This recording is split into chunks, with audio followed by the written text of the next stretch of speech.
What's this?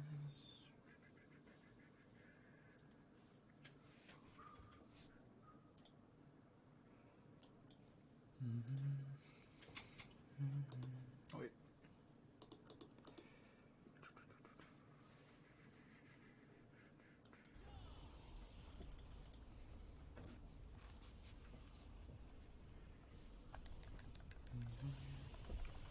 Where's the...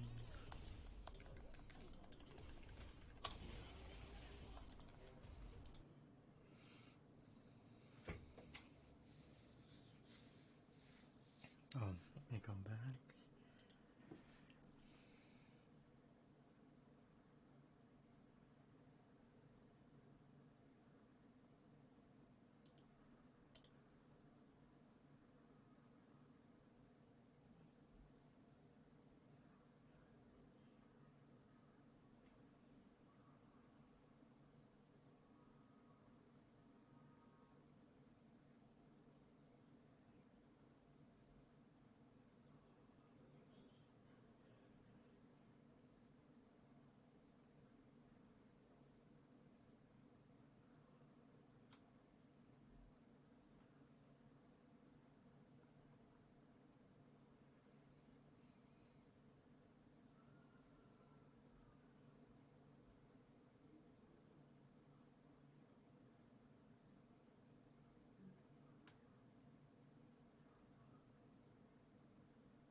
Oh, actually, you know what? Let me disregard that. I'll update this to...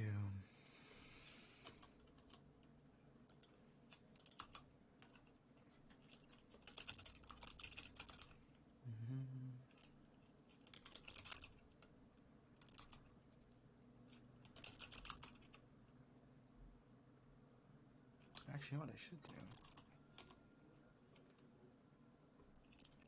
I should just watch each video. That make more sense. And then update along the way.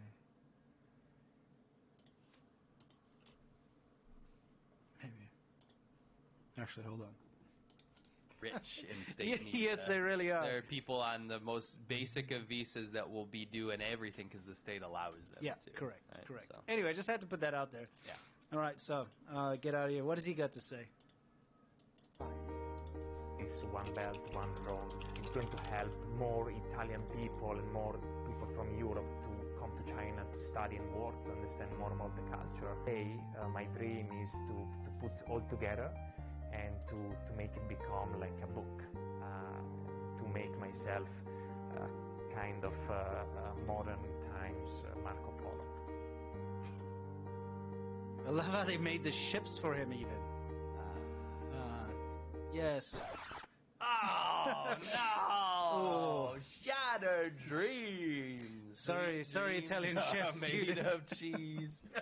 Oh, my gosh, I'm sorry. I actually, that guy is fine. He's fine. I appreciate his effort, and I also had a great interest in China and still do. Yeah. And to be a student and to study the language and the cuisine, that's fantastic. We're not making fun of him. We're making fun of the idea that they have to choose a student to represent a country. Yes. In order to bolster their BRI propaganda. Yeah, what I was going to get at is what I'm talking about is that they made him obviously throw in this Belt and Road Initiative thing as somehow he had a genuine experience, but it has to be tied to this propaganda about Belt and Road. And guess what, guys? It's the main event. Italy formally pulls out of China's Belt and Road Initiative, and about a month or two ago, I called this on my channel. I was hit with a lot of skepticism. People are like, "That's all talk. They're not going to pull out. That's China's only Western Belt and Road Initiative success story." Yeah. It shocked the world when Italy initially agreed to this. And guess what? Ding, ding, ding. I'm not saying I was right, but I was right. Italy did formally pull out, and we're going to get into that real quick. Yeah, so before we get into this, by the way, it's time for a quick word from our sponsor, everyone. So if you could just pay attention, we'd love for you to see this. Most important thing on a bike trip, beer. And the most important thing for a healthy lifestyle is a healthy diet. And that's why I'm proud to say this video is brought to you by Athletic Greens. And ways, and you're going to have to talk a little bit about this whole Belt and Road Initiative.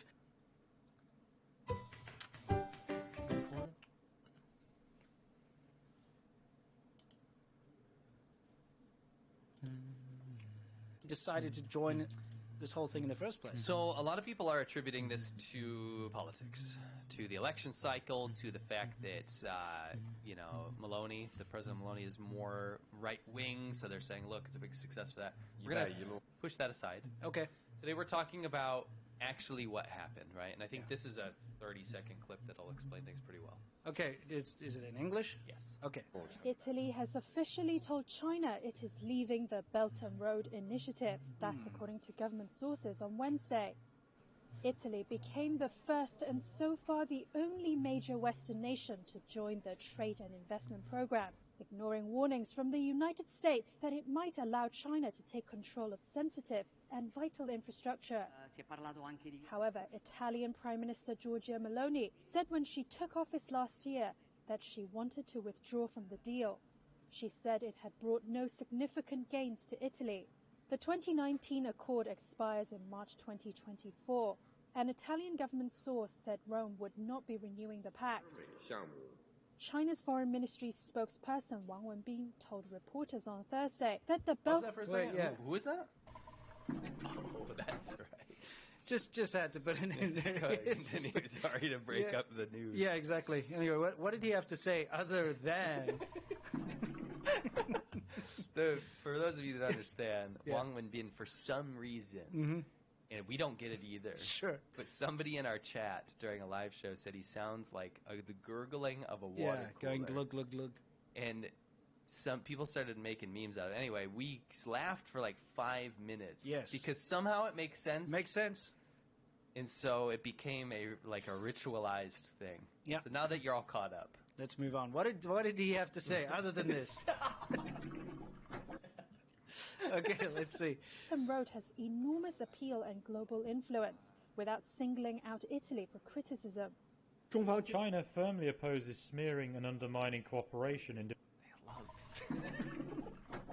That's what is masking. The Yes. English voice is masking. Yeah, it's masking that. developing the Belt and Road Initiative and opposes confrontation and creating division among the camps.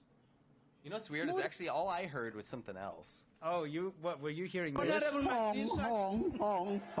that's all I heard. Yeah, anyway, let's carry on. More than 100 countries have signed agreements with China to cooperate on Belt and Road Initiative since it was launched in 2013.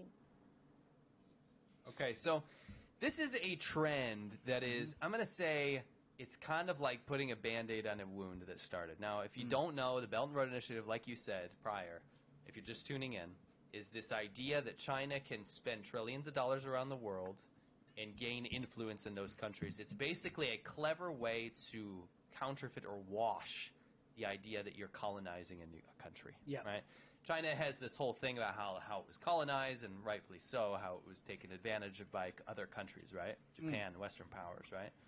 But they can't use that same kind of ideology to continue to do that to other countries. So they say, hey, what we'll do is we'll invest in your country. We're going to import our own workers. Yes, exactly. Everything that we promise you're not going to achieve.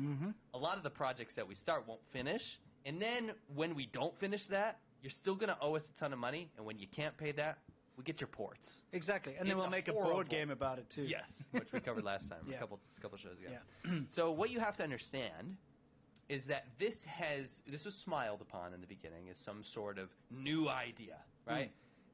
Forget all of the, the international funds and the U.S., leading the world in charitable donations to other countries and helping with these things, right? China won the PR battle on that one, and China's image kind of improved internationally when the Belt and Road started. Yeah. We saw it cracks right in the beginning in places like Sri Lanka and things like this, right? Some of the African countries. Italy was already knee-deep in this bizarre cooperation that really bucked the trend of the Western alliances that we have, right? The EU, the US, NATO, all of these organizations were looking at a member state that's glaringly in opposition to what they have agreed upon, which is don't let China near critical infrastructure. Yep. They have proven to have stolen trillions of dollars in intellectual property. They have nefarious intent with their military. Yep. They're threatening sovereign nations like Taiwan. They have expanded across the South China Sea. They've shown all of the things that we've worried about in the past with countries like the Soviet Union. That's happening now. Sure. So let's not cooperate on a very, very high level, maybe only economically. Sure. Right? Italy said no. We'll do whatever we want. Get out of our way. Italy can't stagnate any more than it already has. Right? Huge Hey, at least the trains are on time. And that's not true. No, it's not true. A little close to home with the current leadership. I know. over there. Exactly. Anyway, by the way, if you've never Googled Mussolini's, what's that picture? With all the- where's CCC? Yeah, yeah. It's like his Look up- headquarters. look up Mussolini's headquarters. It is the craziest, It's like, most looks like from a evil Bond movie thing. or something. Yeah. It's like a cartoon. It It's is. so evil. It's like Batman's nemesis or something. Anyway, Yeah. cutting to the chase, Italy bucked the system. They said, no, we're going to cooperate. They cooperated so much that they actually brought in Chinese police and had cooperative police forces. Yeah, I they believe the do Fuzhou patrols. Police. Yeah, the Fuzhou police. Yeah, they patrol around. It was under the guise of helping Chinese tourists. Yes. As usual. And that's how these things start. Moving on, they stopped that in 2022, right? But they started in like 2016 or something. Right. Kind of during this whole hubbub when everyone's talking about this BRI stuff, right? Also, turned out, and this is damning for Italy and the EU in general, but you can read this. Okay, Italy is home to the largest number of unofficial Chinese police stations globally, a report by a Spanish human rights group said. Safeguard Defender said Monday that it had identified 48 more stations, 11 of which are in Italy, with others located in Croatia, Serbia, Romania, among other countries. We remember the whole controversy when this came to light, that China operates these illegal overseas police stations that are used to intimidate and to cause all sorts of woes for Chinese diaspora abroad and anyone who criticizes the Chinese government. Yeah. So they have these illegal police stations, a physical presence in all these countries where they have people working there. They can send people out to harass or to At least do bad monitor. things and monitor people around that country. It's real bad, and you got to always keep in mind that Italy was the That Western... 11. Yeah. Probably it more. Was the Western face of Chinese influence in the West. Yeah. It was bad. It was Yeah. real bad. So... Well, I mean, just think about it for a minute. If you've got a Chinese police station in Italy, Yeah. it's so easy to get into the rest of Europe from Italy. Yeah, it's an EU... So it's like an open border. It's like a command center for the whole of Europe. They could That's just why send the them EU out. wasn't chill with this. No, right? no. But you understand, like, when Italy bucked the system and allowed all this and said, yeah, we'll do the BRI because our economy sucks. Yeah, we'll allow this police cooperation. Yeah, we'll let all the educational institutes join at the hip. Yeah, we'll allow all of these interactions at a very high level and sacrifice the national security of our entire continent, right? Yeah. You understand that people were concerned, and that definitely had at least something to do with the next election, right? Yeah. So you have Meloni, that she comes in here and she's popular and unpopular on both sides. She's a polarizing figure, but she says at least part of her campaign is that we're not going to allow this anymore, right? Yeah. And that's absolutely something I can agree with her on. This is something that shouldn't have been allowed from the get-go. Yeah. It was alarm bells across the entire Western world. Yep. Why did they you know why they let it happen? Because they watched this video. And it definitely was this. Now, it's a segue into this. You understand why China cares so much about this Belt and Road Initiative is because China has so many internal issues Yes. and so many economic problems that the only way to really offload those things is to expand your territory and resources into other countries, right? Yeah. So they tried for the past 6-7 years to just pound us and everybody around the world with propaganda about how good the Belt and Road Initiative is. And one of the most popular pieces of propaganda was this music video that they put out. Which, by the way, the audio. China can never, state media can never get audio right. This was supposed to be a big budget thing. This is. And listen to the audio. Listen to the audio for the beginning. Don't worry, it gets better. But the fact that they left this bad audio in-camera audio. Anyway. This is a classic. Yeah, let's take a quick look. Ever heard of the Belt and Road? Yeah, the big vision of economic change. Know what exactly there? And that is along the North Sea Road, and the road is a zero on the sea. Oh, I see. In Chinese, Really good audio, isn't it? Yeah, it's great. What's with the truck horn? I don't know. Oh, it's a music video. Right into an ad. Classic. This next guy catchy song. Oh yeah. Like they got people from all around the world. Oh yeah. See? Anyway, it's just a big propaganda piece with this groovin' band. Well, when about how the Belt and Road reaches Europe, Europe's red wine is delivered. I did a whole parody / breakdown of this on my channel years ago. So they're talking about Italy there, because Europe. Oh yeah. Yeah. Oh yeah. So it's probably like France's red wine. Yeah, Could but be Italy too. But they're not Belt and Road. They are not. You're right. Definitely talking about Italy. Yeah, absolutely, because that's right. the only Europe Belt and Road thing. Right. So look at them. Barrow, you mean? Yeah, Barrow. Yeah, Barrow. Let's take a look at some Barrow over here. Oh, you finished it. You didn't let it play out? We're not playing the entire song. Oh, man, but We've it's so covered catchy. this probably a million times. times. It's so catchy. It's not like 2 sessions, you know. This one is catchy. I think 2 sessions It's better. is way It's more way better, fun than yeah. this. I don't think this song is that funny. I think it sucks. It's terrible. Anyway, we showed that to you for a purpose, okay? Yes. The fact that the Chinese government is releasing rap music videos about the Belt and Road Initiative. Rock. Yeah. Or whatever. Whatever that nonsense was. Groovin'. The huge amount of propaganda that they've been putting out about this Belt and Road for years and years and years shows you how important this big initiative is to the Chinese government, right? Yes. So what have you got up here? Is this a Belt and Road Initiative over here? Yes. I just wanted to show a couple things, and then I'll read off some stuff. Okay. You know, there's Belt and Road Initiative projects in 100+ countries. Sure. And a lot of them, and this goes, it's funny, it's so funny, and I should have included this. Mm-hmm. But it's so underreported because China has mastered the art of SEO, which is search engine optimization. Yes. What they do is they populate the search results with all of their own state media stuff, and something needs to be done about Dude, this. it's so bad that when you search, like, what was it, genocide of Native Americans? Yeah. The first thing that pops up is a Chinese least it state was. media article about, like, how America genocided all of its Native Americans. As counter-propaganda to the Uyghur genocide. Yes. It's insane. That Yeah. was the first result for Americans. Yes, for Americans. What the hell?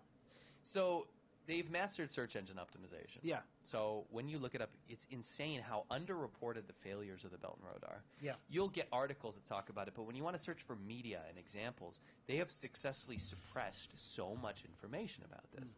What I've noticed is that when you look this up, there was an article that came up, a state media article. It's fascinating.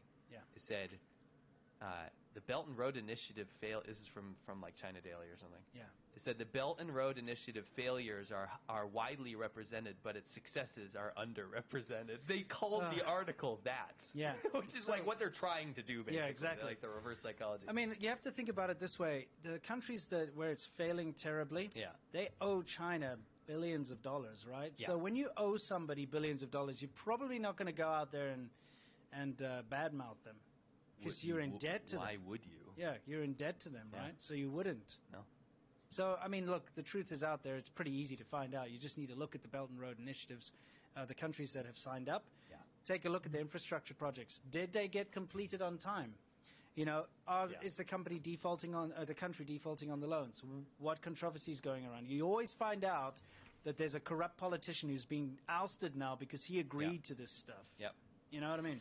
It's gotten so bad that a lot of these countries, for example, Sri Lanka, Chad, Ethiopia, Zambia, they have to restructure negotiations to the point where, do you remember when I was talking about how there's already initiatives and funds in place from developed countries that help these countries out with real effort with checks and balances? Yeah. And then China gets all the good PR because they do things fast, but they do it terribly. Yes. But they get the PR first, and nobody pays attention to the article anymore. It's kind of like Sure. the world we live in where, like, people will read a headline, they didn't learn anything, and that's their opinion from now on. Yeah. China's taking advantage of this attention deficit culture where they put out, well, we've just invested $1 billion in Chad, right? And then they'll be like, oh, that's really cool. China's doing great. And they don't read through it, and then they don't follow up on it. It falls apart. Chad renegotiates and has to go to the IMF, which is the International Monetary Fund, and ask for help, which was the fund that was in place for this type of thing. Yeah. So China brings in its own workers. And steals from the IMF as well. Takes from the IMF and takes resources from the host country. Yes. Doesn't contribute to the economy. Doesn't finish the project. Yeah. Potentially defaults on it. Mm-hmm. That country is left in ruins in that sector. Yep. And then that country has to go back to the IMF to ask for help. Yep. You see how this doesn't work. No, it doesn't work. It's just absolute disaster. It's basically like a big rape. You know? It's what it is. China's Of the earth. exactly, raping these countries. Yeah. and the systems that are in place. It's horrible to see it unfold in front of your eyes, and it's horrible to see gullible people falling for this. Yeah. Anyway, you've got a graph.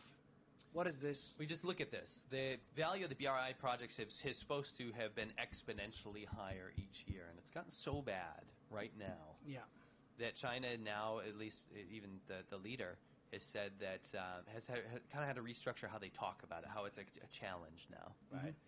And you're looking at it. You're supposed to see this exponential growth because it's this thing that's supposed to grow exponentially. That's the whole point of growing your influence in these countries, and it's completely stagnated. In fact, in 2022, it was down from 2021. In 2023, we'll find out the results at the end of the year. That is not the trajectory you want to see on your biggest ambition in the world. Sure. Right? There's another one here which shows the new BRI projects. You were seeing them just skyrocket. Usually around, like 2017 is in my memory, but it's 2016 where all these new projects were just, these countries are getting hammered with them. Sure. Italy was jumping on board at that year, right? And we've watched it just dwindle year on year over and over again.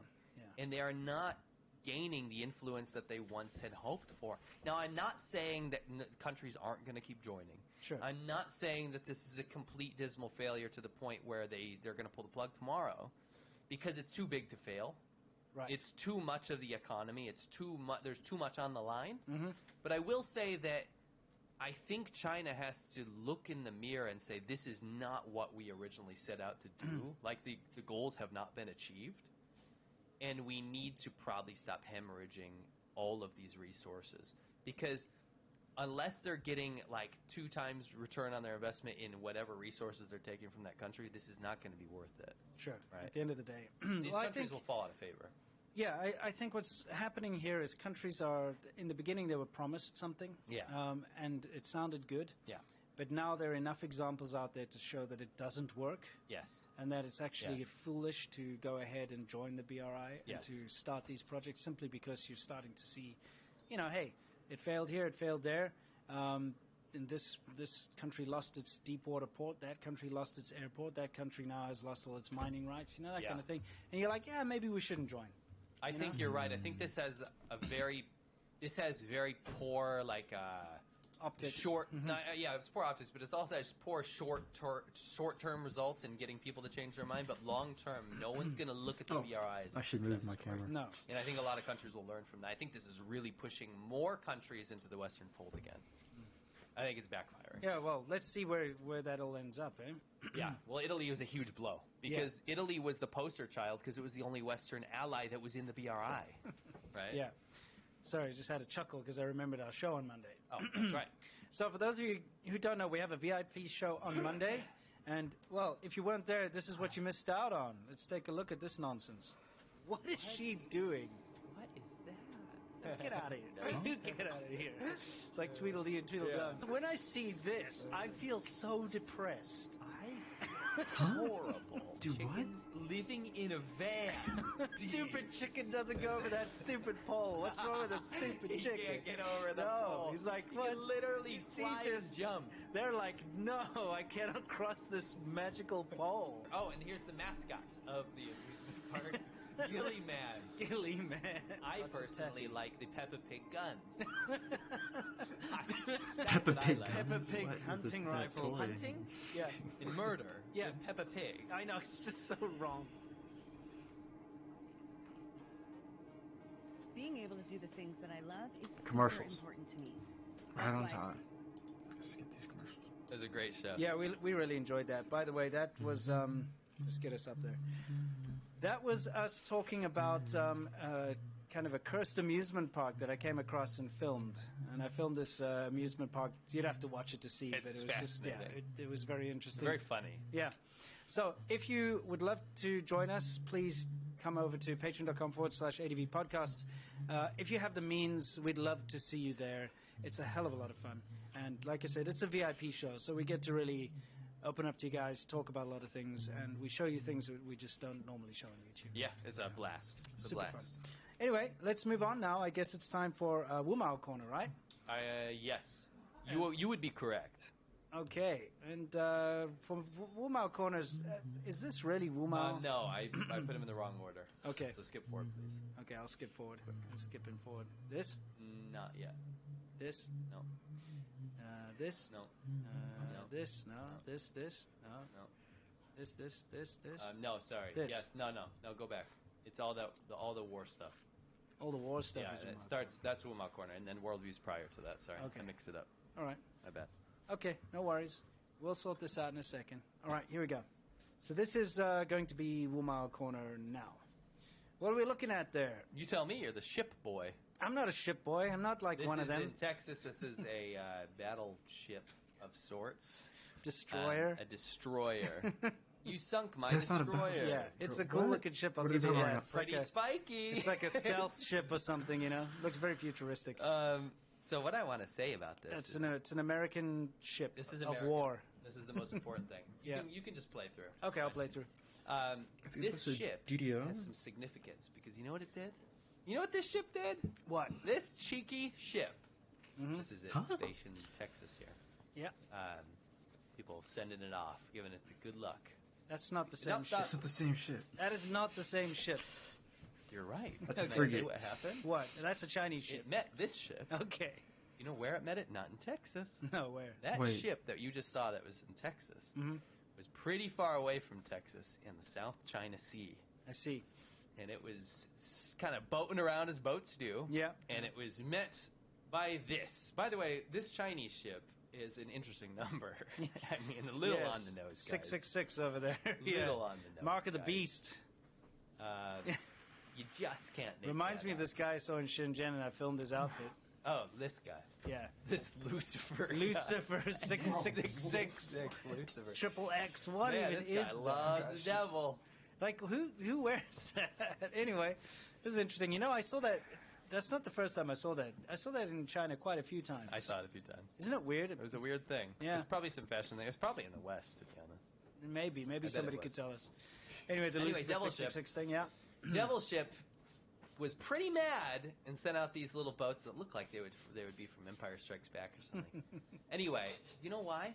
Because that one? Yeah, China was saying that this ship was in its own territorial waters. Now, keep in mind, this American ship was in international waters. Yes. Right? But China was claiming that it was in its own territory, right? Yes, as they do. We'll examine that. By the way, the Philippines has also been really pissed off about China's claims. Yeah, because they've been actually putting up, like, lines Yes, in right the there. water. It's insane. The Is amount it? of encroachment. Their sort of They're militia putting a line? fishing, Correct. illegal fishing Yes. fleet, which goes around the entire world raping the seas, by the way. Yeah. I'm using that word a lot in this episode, but it's true. That's what they do. Yeah. They go to, like, just outside the Galapagos Islands there. Yes. They destroy all the sea life, and then they wait until after dark. They turn off their transponders, go into the protected areas, and fish there. The endangered wildlife. Yes. Yeah. And destroy it. Control the ground as well, Yeah. like the under the ocean. They do very unethical fishing practices, and they do it around the whole world, on the coast of South America, on the Yeah. coast of South Africa, where I'm from, Pretty insane. everywhere. They are insane. They go around the entire world destroying the It's ocean. crazy because, like, and I know this is getting off topic, but, Mm-hmm. like, remember when the whole world was in Somalian pirate fever? Everyone was talking about, like, gotta take care of those Somalian pirates. They're Yeah. crazy, blah, blah, blah. And they're just so negligible compared to the scale of this. This is insane. And people talk about it. It's on the news. We've talked about it, right? I get that. But it seems like No one does anything about It's it. like an act of war. Because, okay, they take advantage of the This is whole the Philippines, international... the whole international water Yeah. law and all that nonsense, law of the sea, whatever you want to call it, ICAPT and all that nonsense. The thing is, they don't do that, though. They turn off their transponders and go into territorial Yes. waters almost every That's what freaking night. bringing this back. What Yeah. I was trying to say is that they do this. They take advantage of the international sea laws, right? Yeah, and they break those They boundaries break all the the boundaries. time. Yeah. But then America does a freedom of movement exercise in with this international spiky waters. ship in international waters, Yeah. and then China gets all mad. Yeah. Right? And it's pretty nuts because I would like to examine Is that where a- they were. What is that on that ship? Is I that don't like a portrait of Chairman Mao or I something? think it may Doesn't be. it look like a portrait of Chairman Mao on that freaking boat? Would be hilarious. Yeah. Well, like, seriously, what is on that boat? Someone enhance. Anyway, moving on. Yeah. So look at this. Yeah. This is like some sort of atoll, right? Yes. And it's called the Spratly Islands. Mhm. And China's claiming these, right? Yeah, but that's a Philippine ship that's like a wrecked ship. Yes. And so that's how the Philippines is like, Correct. this is ours. This is ours. This is our territory there. Now, I would like to zoom out. The reason I show this is I want to zoom out. And I want you to see how close we as America got to China. Okay. Let's have a look here. Pause here. Oh, I got to pause? It's very important that you pause there. Okay, I'll go back. Don't worry. We're looking at that ship. By the way, China's furious because Philippines has people stationed on that boat. Yes. And they take supplies there, and the Chinese Coast Guard's always trying to stop the supply ships, little supply boats to get there, because they don't want that ship there. Your health is your biggest asset. Find Anthem Blue Cross plan starting at $0 a month. Apply in 5 to 10 minutes for a secure future at healthforcalifornia.com.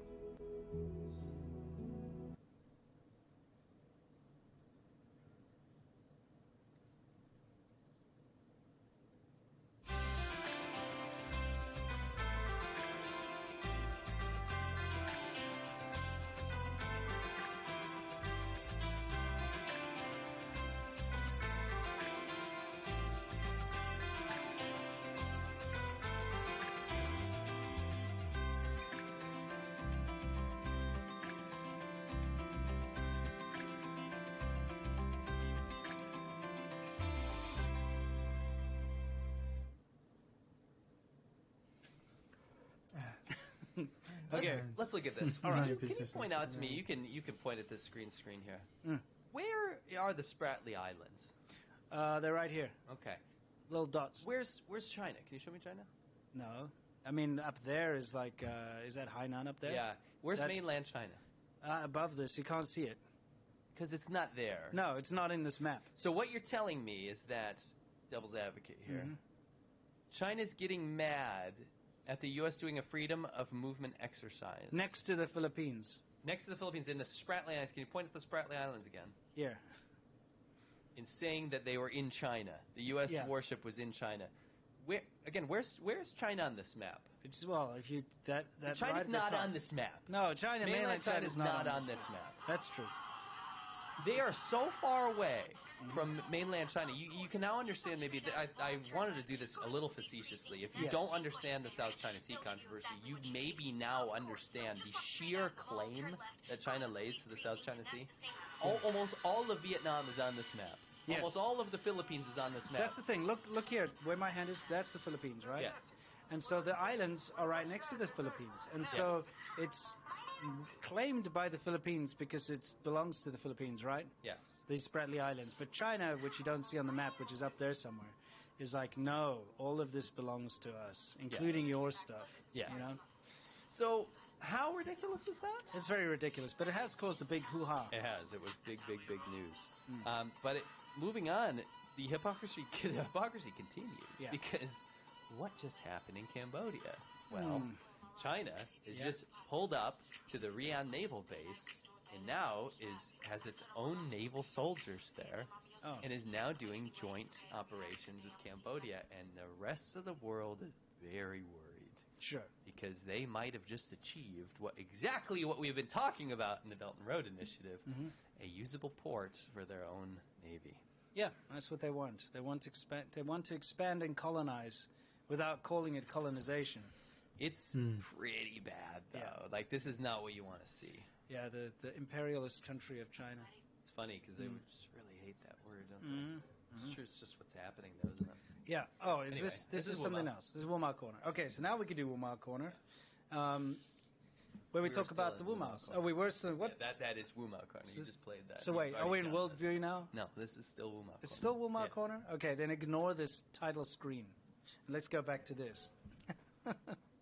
Okay, so the CCTV Spring Festival Gala announced their mascots, okay, on December 6th, which would be like yesterday or whatever. Yeah, 2 days ago. I don't know about this one. Well, you know, like the Spring Festival Gala has a mascot? Yeah, it's like their New Year show. Yeah. So you have a mascot. Like China loves this mascot, like that Bin Duan Duan or whatever. They always have a mascot for everything, right? Sure. So anyway, they unveiled this mascot. In fact, let me get us out of here. You can see it's that dragon thingy that's got fireworks and stuff, right? However, let's see. The mascot is called Long Chen Chen. Okay, long meaning dragon. So Dragon Chen Chen Chen Chen. Oh, but let me get some snacks. Sitting there thinking, hilarious. Like I went to the grocery store and I'm just now recognizing. I was like, I'll make a sandwich tomorrow. And then I sat here and realized I forgot to get bread. I got everything else. The freaking bread.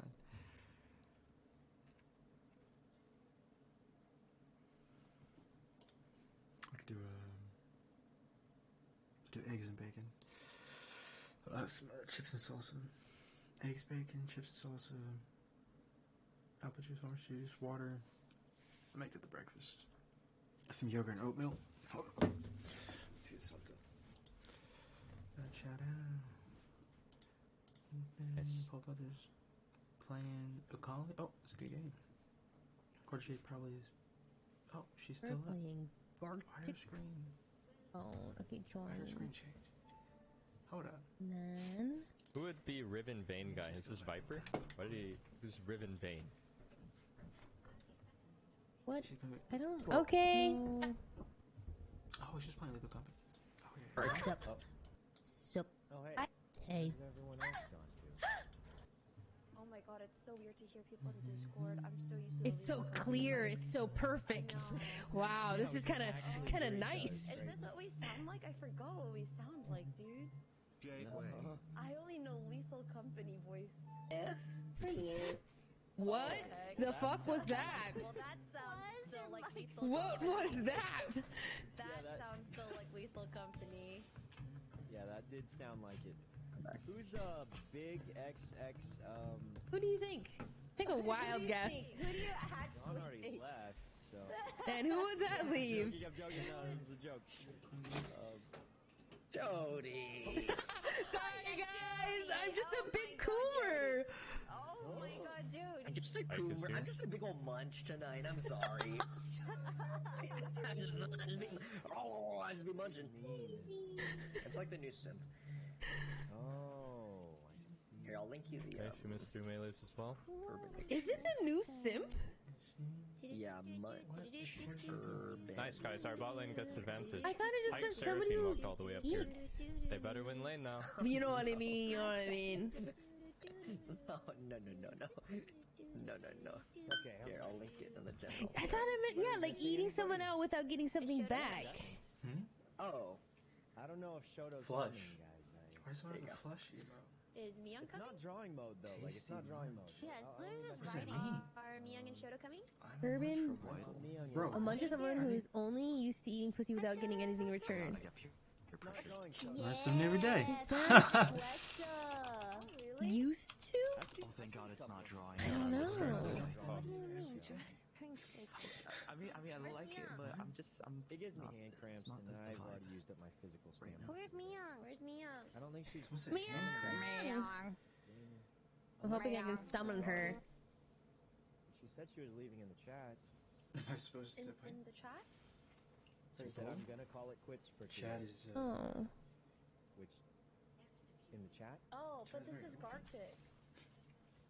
It's Gartic. Oh, I mean, I no just glitch. Call I it. just took it as I'm gonna call it quits for today, man. Call it sex education. No, right? Well, message her. Maybe she'll come back. Like I that. am messaging her. I am messaging her. Yeah, she'll come back. She'll come back. Red Nebula, thank you for the 15. Canadian Christine within. Also, if I missed your guys' sub while I was in game, sorry. I'm sorry.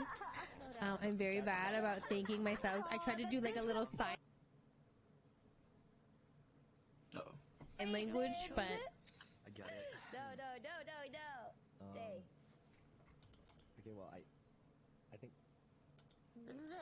this is it. Yeah, let's just run it. Okay. Just one casual story mode. Just one casual story. One casual story. once upon a time. There's no drawing. We just make a story. It's like telephone, When- finish a sentence or whatever. I don't know if Quarter J was into fiction like that. Interesting. When Shoto and baby Lily entered Oh, where should I move? the forest, It's literally story time. when baby Shoto and baby Lily I don't know, here maybe? went Why did they all missing. switch aggro right then? Huh? What do you mean?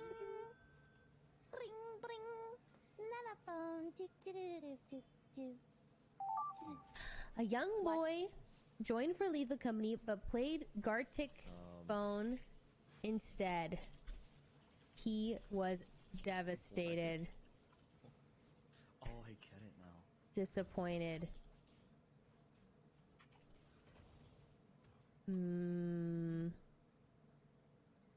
Deeply annoyed. They're feeding a machine growth algorithm. No! Whatever. I can't. Oh yeah, I know the creep. Sounds like someone's pointing out the video. She never even knew we were playing Gartic. I swear. She I was so distracted that whole time. Sorry. loves to play it with her pants down. I don't know. Where are we going? Where No. are we going? I don't know. What does this mean? She never even knew we were playing Gartic. I swear she had her pants on. Where are we much going? better. Right? Isn't that not a statement, more of a... She cannibalized people in her basement every night, but they came. Boy, Atticus. But they grew in her belly. She was suddenly pregnant. Dude, this creep block is brutal. But then, I don't understand. I think they're feeding a machine gun. It has to be, because I was like, I don't... What? Where's the... What? I'm not tracking. Someone else in chat said, girl, what? Someone's clapping. I don't understand. Dude, you have flash? they're pink. Their hair pink and decided their hair pink and decided to start a roller derby team. I feel like this is like... Wait, hold on. Jade is taking the story like in a completely different direction. I'm pretty sure this is like young adult fiction, but she's adding in something else that kind of... What? I'm not following the prompt or the writing. Okay, I'm trying to learn the trumpet. What? Where's this person redeem speech already? Right on my toe. Someone said a mega dance. Damn. Said Michael, as he always likes to say. Nice flash. Yeah, this is like the YA young adult novel or something.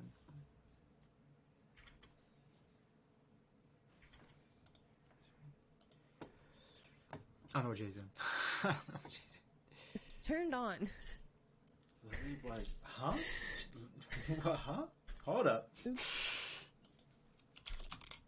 No, turn. Hold up. Nice. From swimming all day in the pool of radiated water, causing a giant boil to grow on. I guess. I'll see what Sarah's doing.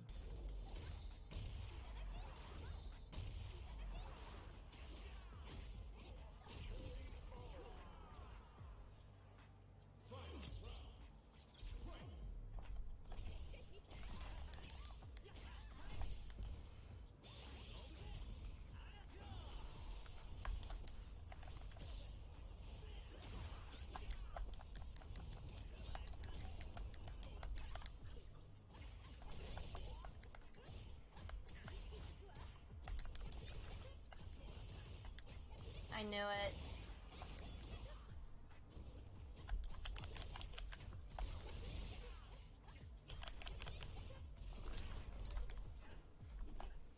Ay, ay, ay, ay, ay.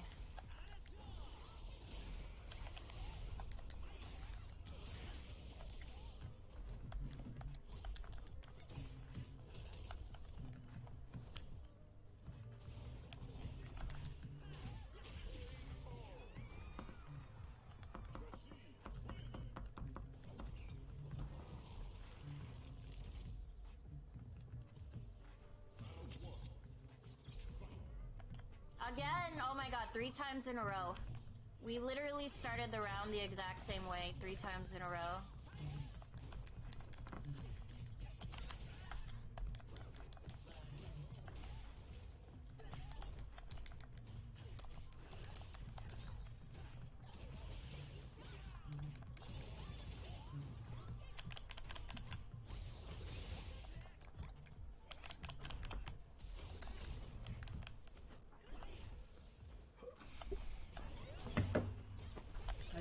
As you stuck in my head.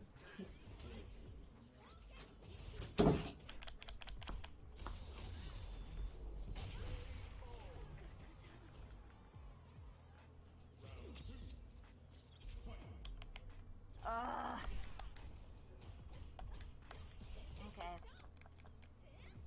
What? I fucking jumped! I don't understand this game sometimes.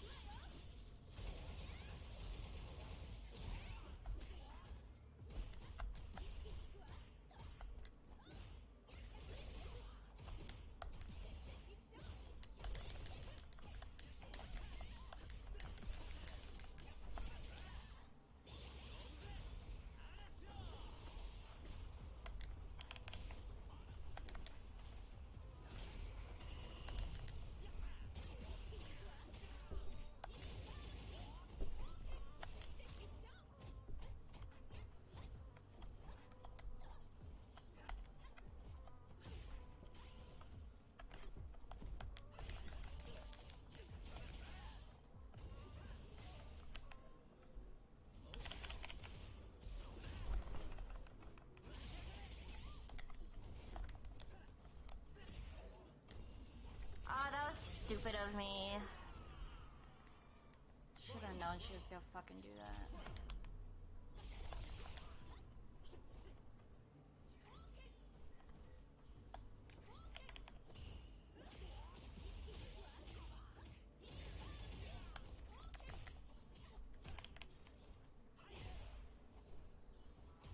What the fuck? Why'd I get hit? I'm literally just holding block.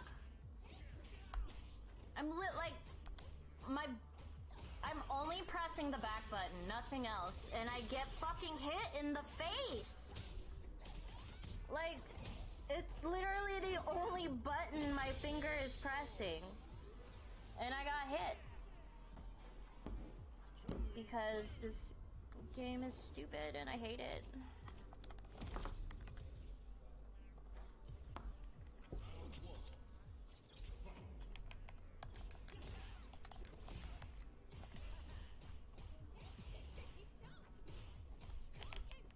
I fucking knew she was gonna jump, bro.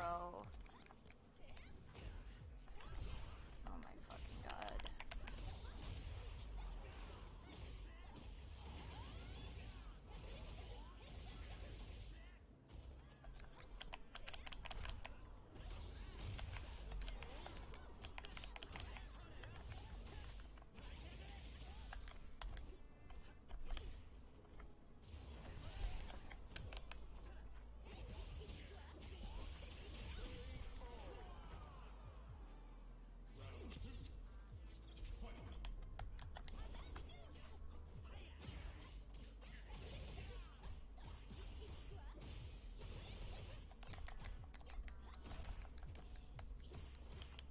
What the fuck is this Chun-Li's problem?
I cannot see that DI.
nice.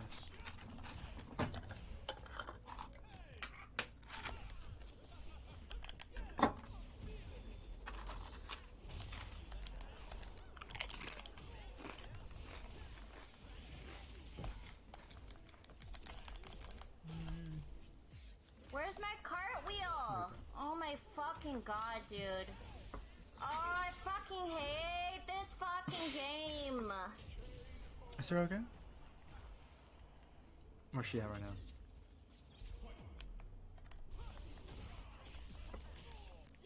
That's the frustrations of the Master Tier.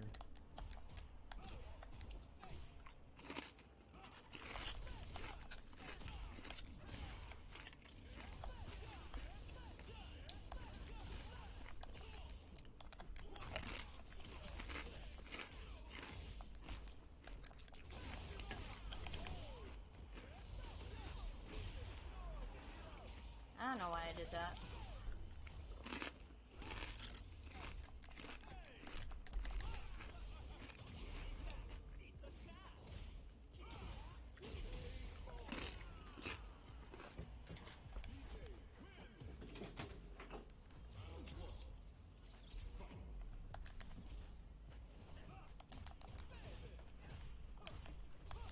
Wow, no punish?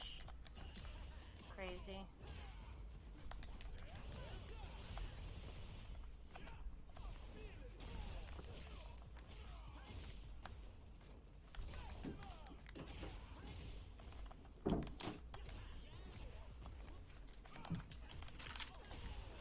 What the fuck?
Nice.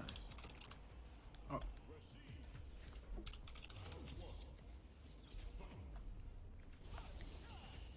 What the fuck was that? I hope Sera doesn't hit me.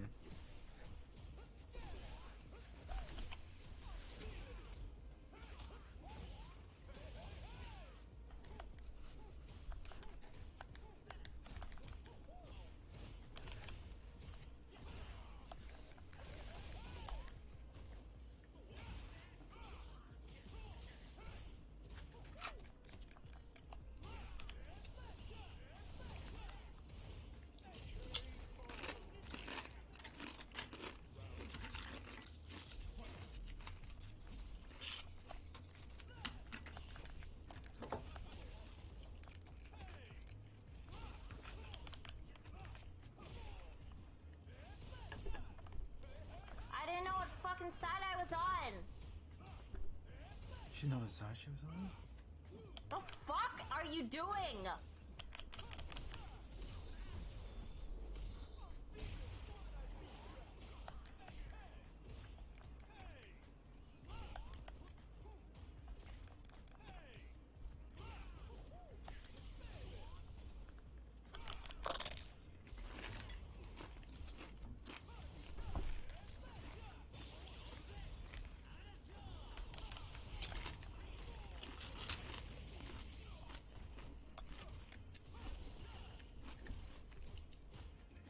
Why does he get that fucking throw range? Like, why does this stupid motherfucker get that fucking throw range? As if he doesn't already have, like, everything else. I really fucking hate DJ.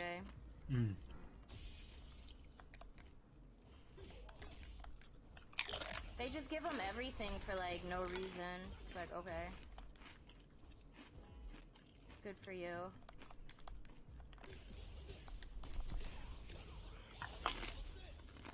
Oh, that does work. He doesn't deserve as much damage. Yeah, dude, that's why fucking DJ players are so brain dead. DJ does all the work for them. He does all the damage. People in chat he mad does that all the DJ spacing for them. He's just like an easy mode character. It's just like he does so much fucking damage for no reason. That was a dumb slide. I should have done that. I do recommend people to master or become proficient with entry-level champion characters. Oh, Jinrai frame kill. It's crazy.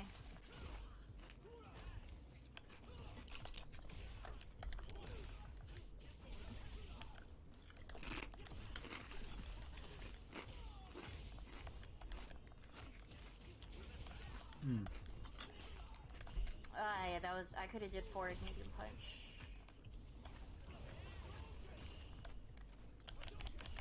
That's a Ken skin? What?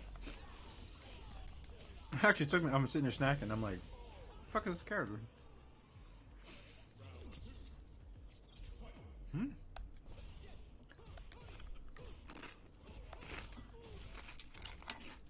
That's not Ken. What the? Why did that launch him? That was so weird.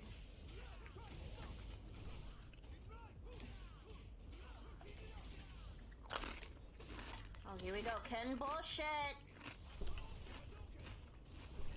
Carried ass character. Here we go with Standard. the Ken bullshit. Shotokan.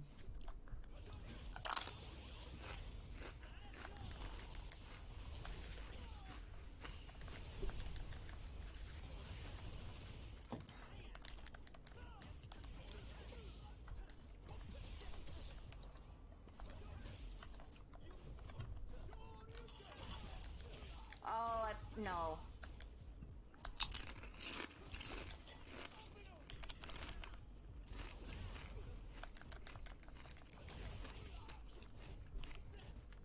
He is in burnout, right? What? How's he still alive? I mean, I thought for sure she was just gonna drive impact him, right? Alright.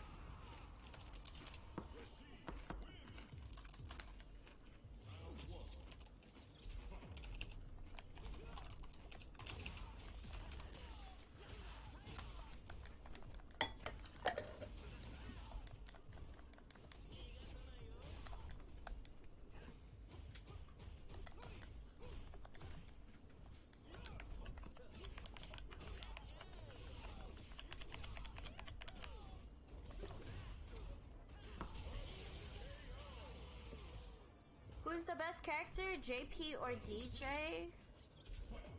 I don't know. Is this still if Ken? JP is. Right?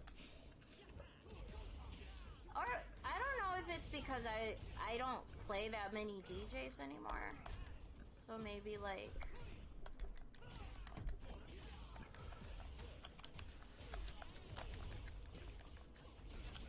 The latest I can stay up to. Okay, that's fair. That's fair. Let me set my second alarm for. Are you? That beat my low forward. That kind of sucks. I could Ken bullshit. say for 2 to 4 more hours, depending on what I'm doing. But Sera is doing her thing. I'm gonna already have publishing on. Oh, this system is slowing down, huh? That's not right.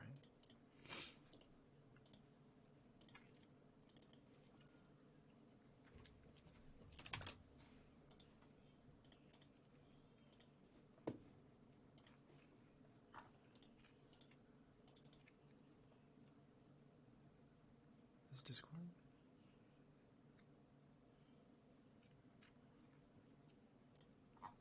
I think it's Discord.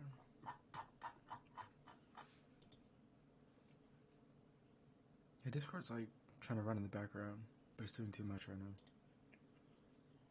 What?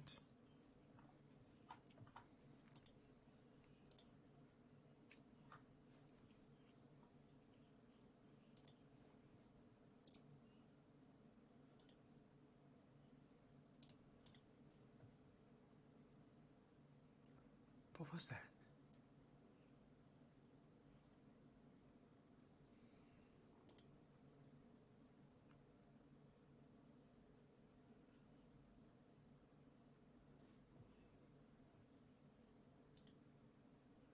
I saw something really weird.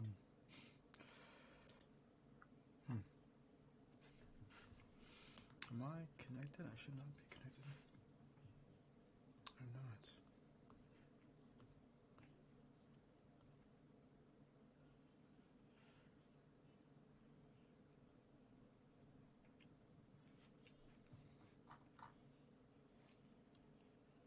It's Discord.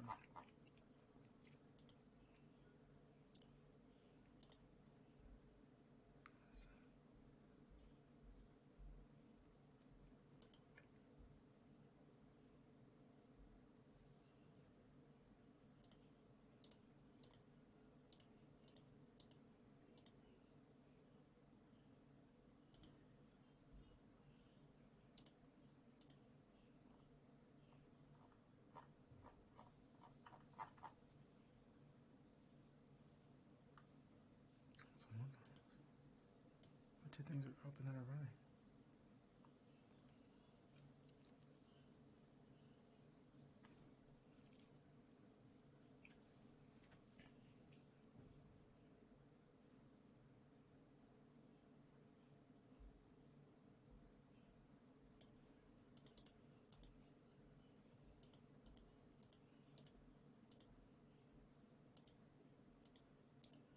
What the fuck? Hold.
Where's the taskbar? Oh my goodness. That's what's slowing me down my freaking PC. Windows from the home assistant screen. Got a personalization. Just shut off the widgets. Running a bunch of apps in the background. And shut off Copilot too.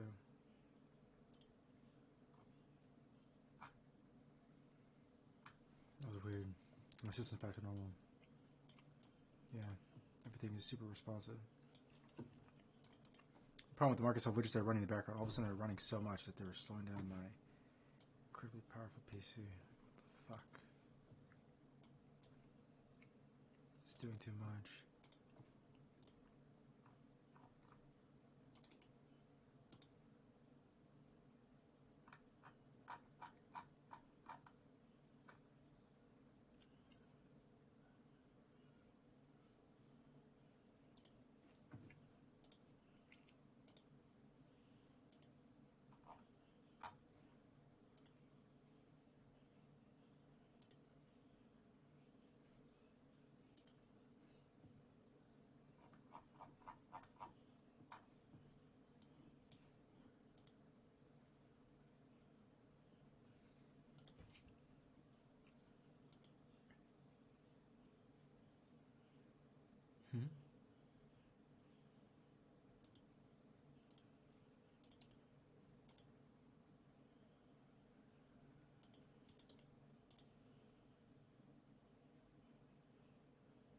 That's weird.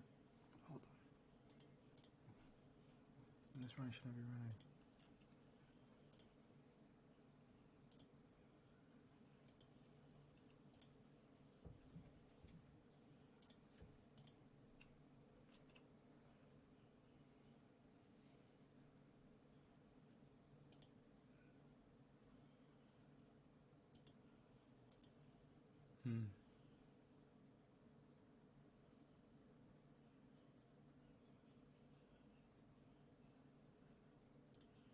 Interesting. Why is it only showing?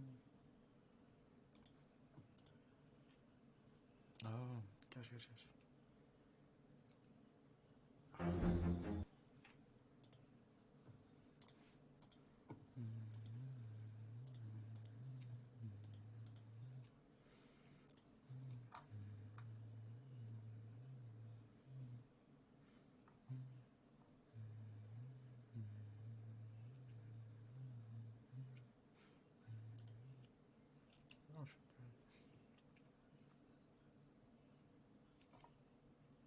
Playing clone here.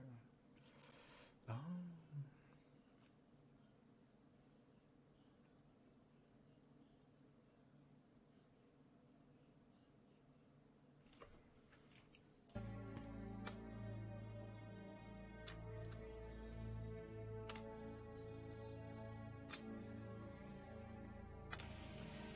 Yeah, that's fair.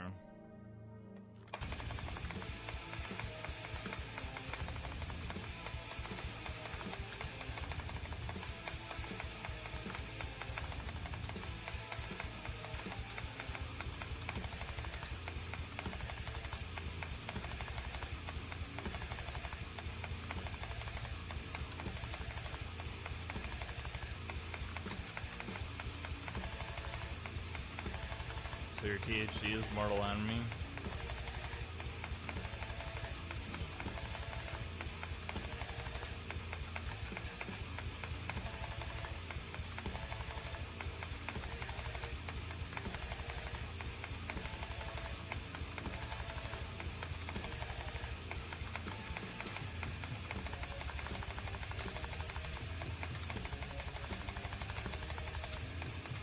What's funny, Crows?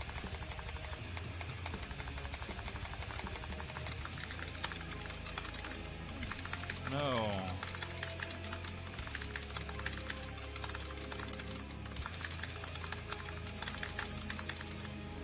Oh, what a fucking dump. Slipping.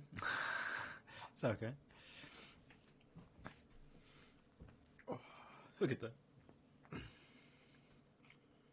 Why? Because, well, I doubt that Clone Heroes can come anywhere close to like Rock Band back in the day. We get to that, so. Or Guitar Hero.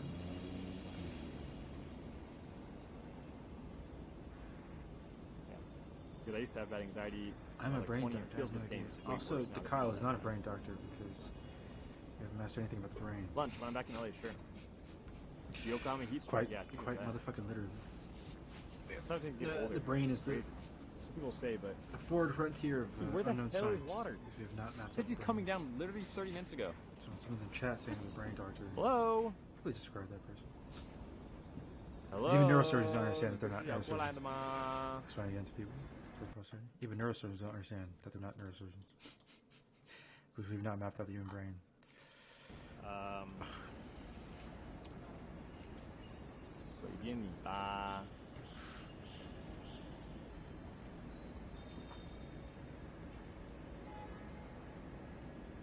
I mean, it's not that much, but it sounds like pretty normal price. It's up to you. I mean, when do you have to do it? Today? Tomorrow? Like, can you come back after Hong Kong? Do you even have time for this?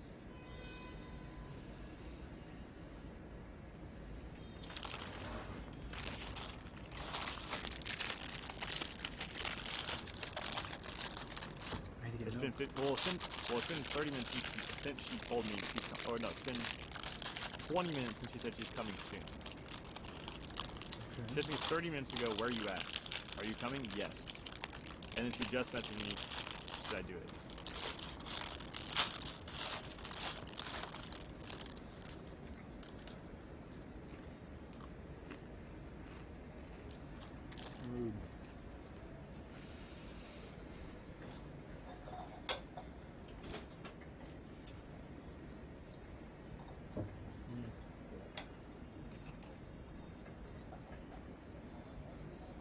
Your brain fixes itself during time.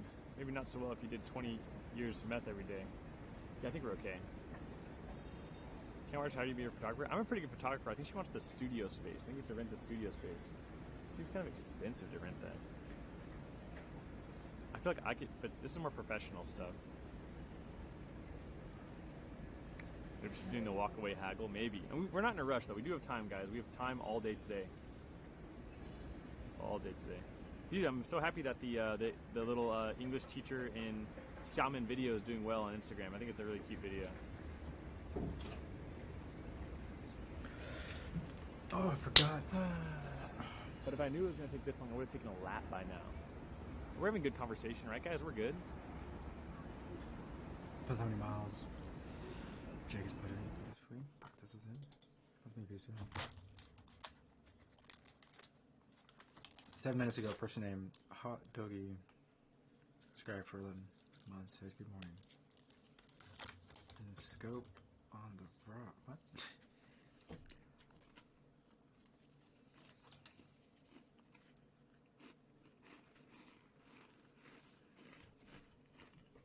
Bro, you know one thing I can't do? I can't watch people go camping because I already I'm camping myself. I'm like, what? Other reason I go camping is to relax. This is camping with the camera. Is he even relaxing, bro? Oh, what?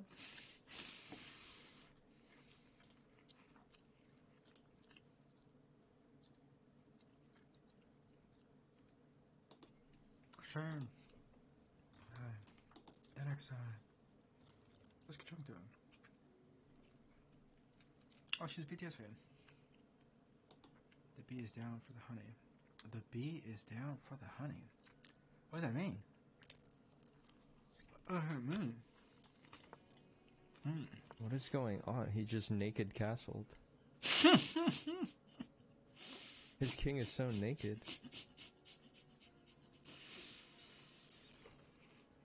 Touche. Touche, my friend.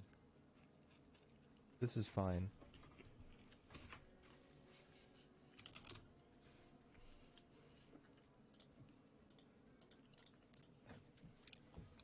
What was my standard opening? I hella forget. I had an opener that I always do for chess. Do it. Play with the assumption that I will get one shot. Try it. Try me. What's the... Well, I mean, there is an opening, but... If he goes there? Actually, I think I still make same play. Oh. It's like kind of int play, but good play. Wait, but his queen's about to just push the rook. Oh, wait, he didn't. Wait, what? Did he really? Oh, yes, player, never mind. Deactivated? Why did he just throw away his queen?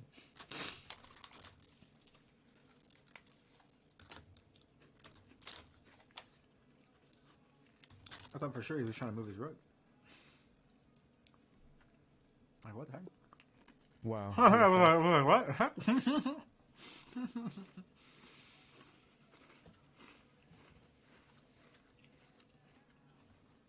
His opponent looked at the board and was like,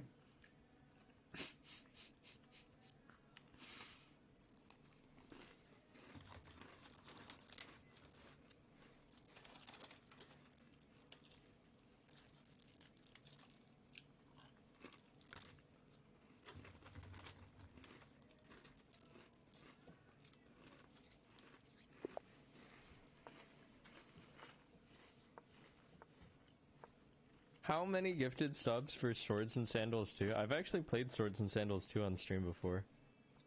It was kind of boring, not gonna lie. Definitely, like, more fun to look back nostalgically than to actually, like, play. This is trap, right? If he goes there, then I go here.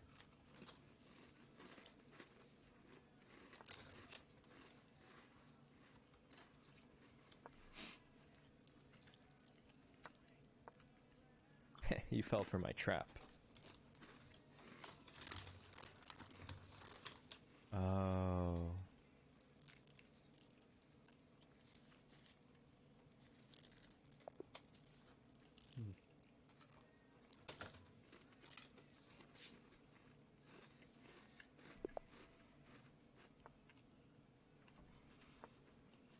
Huh.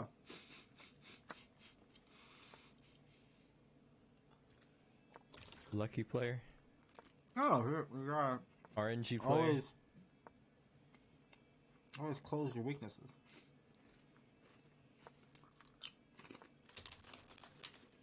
Whoa.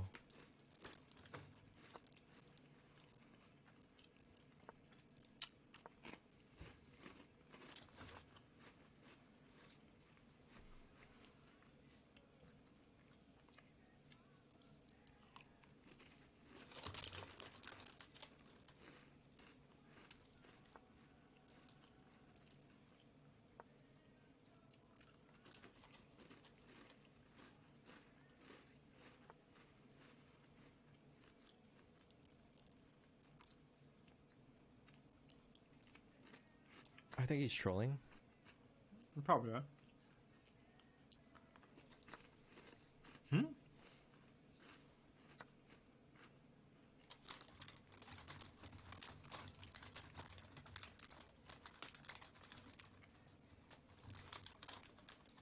He can take,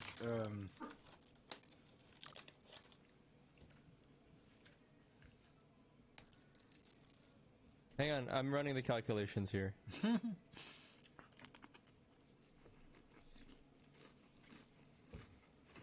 It's winning, it's winning, it's winning.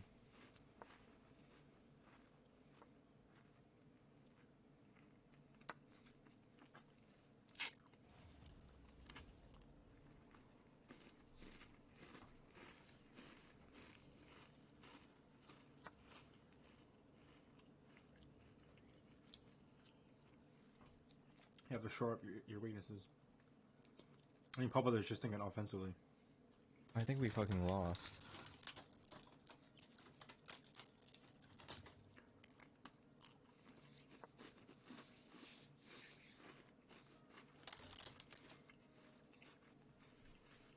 No, the opponent saw. The Papa was just thinking all about offense. Lost. The opponent's like, how many openings does my opponent give me? So White was like, alright. We just attack his openings. Okay, playable.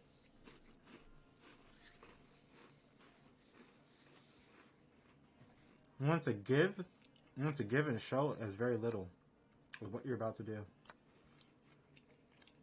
That's why in chess you have to think 6 to 12 turns ahead. And if you can't think 6, 1, 2, 3, 4, 5, 6, if you can't think 6 turns ahead, you can't think of 6 separate moves ahead, or 12 moves ahead, then you can't play chess. If you're only thinking 1 move ahead, you're going to plateau your MMR. You want to think 1 move ahead. If you can think 2 or 3 moves ahead, you'll climb a little higher. You can only think of 3 moves ahead. Playstyle. But in chess, when you can think of 6 moves ahead, or 12 moves ahead, then you can play chess. My stepfather's from New York. He would play chess against myself and my younger brother, and schooled us till we finally beat him. Stepbrother pair is one of the strongest combos. But not only did I play video games, protects but bishop, bishop I learned from protects someone who pawn. grew up in the Bronx playing chess against hustlers. Oh yeah.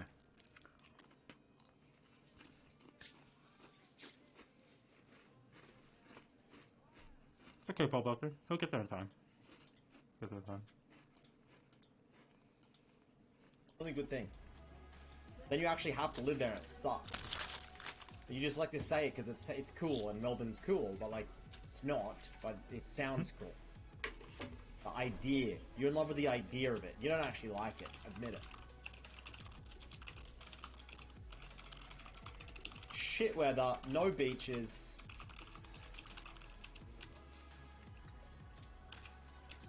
Snobby hipsters. You just know I'm true. QE? Oh, it's a terrible QE.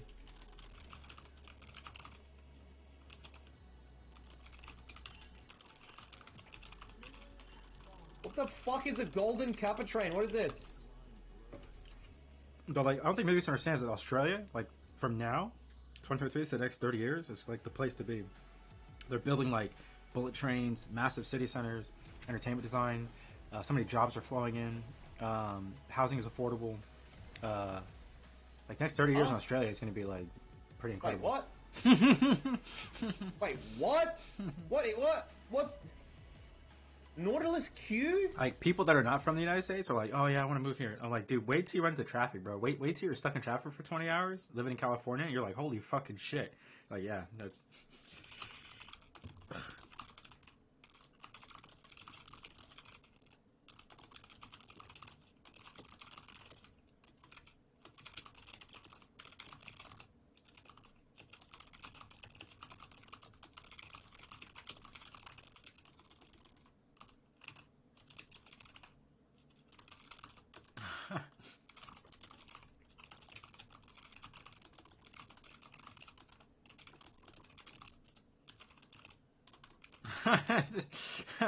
all my friends that I've heard down in LA, like, it's a nightmare.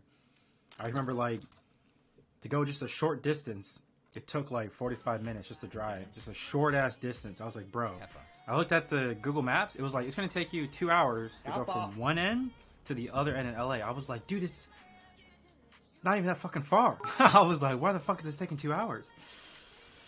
You've never taken the bus, Joe. I grew up taking the bus.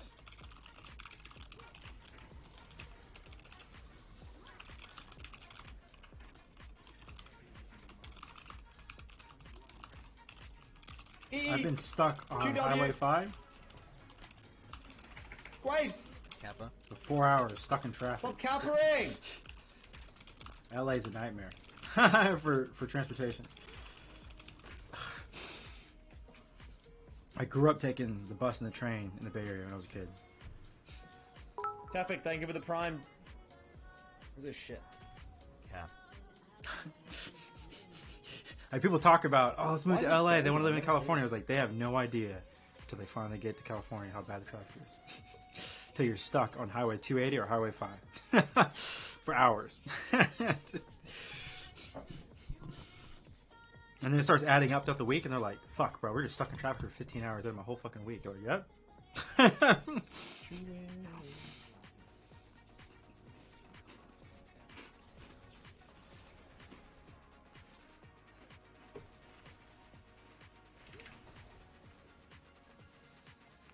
Some dude in chat said, take the bus. I'm like, bro, I have no idea. Bro, no clue about California traffic. Some foreign dude yapping about fucking his bus in his country. Bro, we run like 4 to 6 trains an hour. Like, that's how foreigners looking at America have no idea.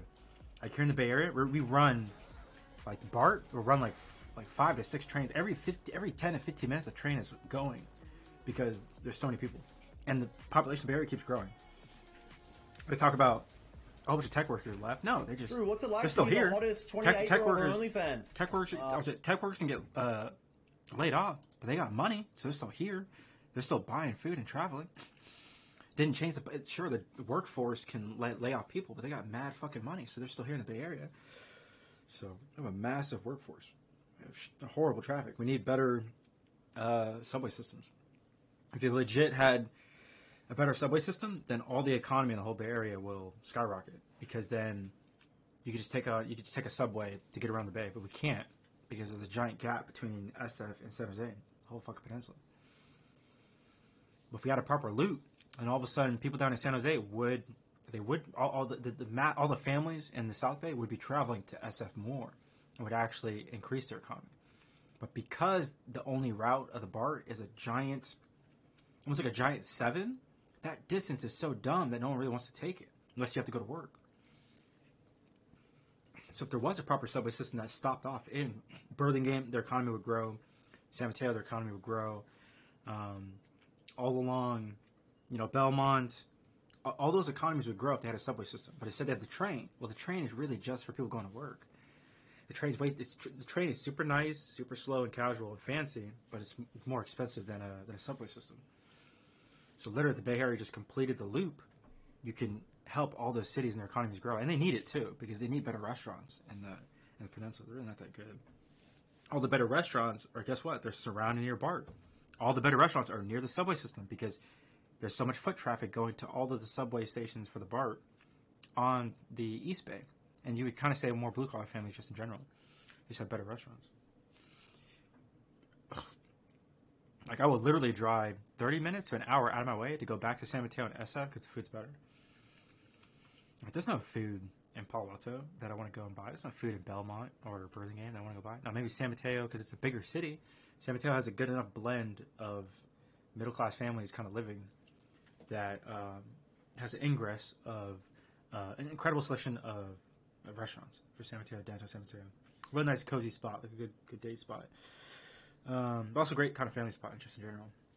Versus like now downtown San Jose is turning into like cold and corporate, and even downtown San Jose looks like a small San Francisco looks like a small New York because all the major tech and finance companies and marketing companies are moving in.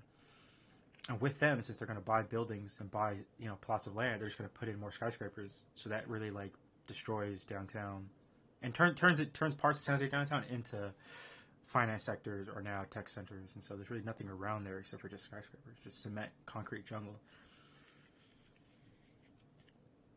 I mean, really, like I said, the sad part is like Google and Microsoft shouldn't even be in the Bay Area. Like they're so massive that their facilities are like giant factories, and so they really need to move their resources outside the Bay Area. There's really no reason for them to be here because once they build their own, Google could just move to like Tracy. Like Tracy's a giant farm town, right? But Google is so massive and so powerful, they would easily like rebuild the highways, they would reinvigorate the whole economy of Tracy. Tracy's like a farm city, but it's just big enough and flat enough on a good stable piece of land where like earthquakes don't really occur and they're not anywhere near any kind of fault. So guess what? The sediment in the soil is perfect. That's why Tracy's a great farm town because as the sediment soil is kind of settled into a basin that's flat, there's no fault lines or anywhere. It's just a really high dense resource where like there's just tons of rain and soil. That would be the better area where Google and Microsoft should move to. They would take out all their workforce would go with them, and then we could actually, and they're cool with it because you know why they're cool with it? Because Google and Microsoft, they already destroyed their own buildings and rebuild them. See what I'm saying? Like Apple, Google, Microsoft, Facebook, they always destroy their buildings and like rebuild them and like make up different. There's so much wealth. They have hundreds of billions of dollars that none of that matters to them. So they could easily leave the Bay Area. Move out to Tracy or another farm city, rebuild the whole infrastructure and highway system, and start building their own literal apartments and condos, have their own like police force, or there should be more public goods. So there still should be, Tracy should still, expand out the police force, firefighters, their own hospitals and all that. But just that economy alone would skyrocket. Because if Google and Microsoft are out there, all of a sudden those high schools look better. The police departments look better. You see what I'm saying? The firefighter, the roads look better, stuff like that. That would be much better for the economy. People start thinking about it. Like, force city councils, have a spine, push out the $100 billion companies, tell them, you're too big. Your workforce is too massive, cause too much congestion. You always destroy your buildings and rebuild them, so there's tons of construction, tons of cement coming in, resources coming in, blocking highways. And the sheer fact that they really need their own subway systems. They need their own kind of facilities, their own factories. The factories are so massive that they're taking up suburban land. Like, even if you just think of the location where Apple, Google, Microsoft are at, they're in the dead smack middle of like suburbia. But then all of a sudden we destroyed suburbia to, instead of suburbs, instead of homes, instead of plots where families or homes can live at, they wiped them out and then destroyed that land and put massive factories in the middle of like the suburbs. It just doesn't make any sense.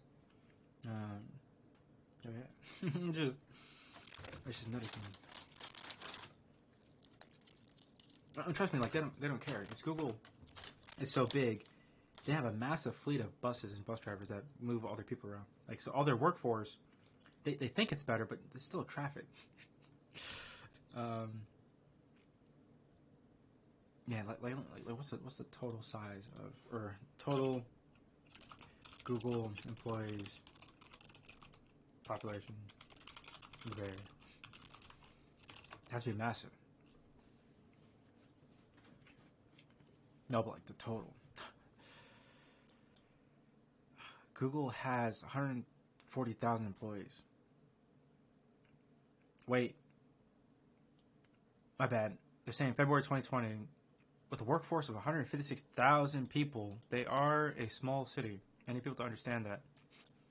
There are 156,000 workers in the Mountain View-based Google, ranked the 11th best large employer in America. Cool. So Google has to be cool with this because they have a great reputation. They're super nice. Google tries to be super nice. Super nice. They have a great reputation.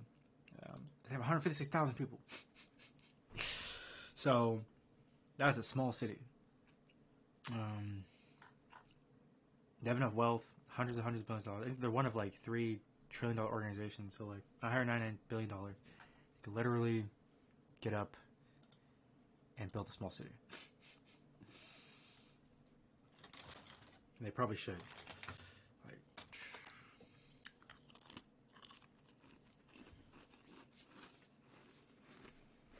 Vision expands, applying slow to enemies for 10% stacking every 0.25 seconds. and check this out. Instead of their fleet of buses, they're everywhere, moving tens of thousands of people. They have a fleet of buses moving tens of thousands of people. We could easily just have a row. They could easily, but you know what they could do? They could build an underground subway tunnel from Tracy to Oakland Airport if they wanted their own. And even that, they'd probably build a subway tunnel. They would probably expand and build out the Sacramento International Airport. All of a sudden, if Microsoft and Google were in the San Joaquin Valley, all of Sacramento would transform. If all the major tech companies got up and took their facilities from the Bay Area and built them in the Sacramento region, in the San Joaquin Valley, they would instantly, the morale of their whole workforce would level up because they would not be stuck in traffic for however many god-awful amount of hours, stuck on a train or stuck between bad traffic or a car accident. If all the major tech companies like Microsoft, Apple, Google left the Bay Area and went to just Sacramento, they would level up the San Jose airport with their taxes. They would level up all the roads and the infrastructure. And to accommodate a migration of 150,000 people from one company, I'm going to say it again, 150,000 people from one company, they would level up all of Sacramento downtown. It would be completely different. And they'd probably become sponsors of like Sacramento Kings or something like that, whatever. But and then you know what that does to the Bay Area? It frees up the housing market for normal families to work because actually the Bay Area, there's so many businesses, right? It kind of levels out. So imagine all that housing is just going to like 156,000 people are just going to like Google, Mountain View. Well, now your workforce is out in the actual city. See what I'm saying? They're not all in a building. They're not all in one campus, not in one factory. You have 156,000 people that are now out and about, and the actual suburbs are reinvigorated back into the economy. So yeah, just think of Google as like where they're at, all their homes and lands, and our workforce is just going to like one building, a compound. And even Google has multiple compounds everywhere because they're so massive. They have multiple compounds everywhere. There's so many buildings that were just bought by Microsoft, Apple, and Google that they just have so many little compounds kind of everywhere that's where the workforce is going to. So they're not actually putting back into the economy. They're actually putting back into the environment around you. It's all of these homes and then not enough of actual blue-collar workers, like not enough electricians, not enough nurses. You need bigger hospitals. You need better roads. You need better transportation. So yeah,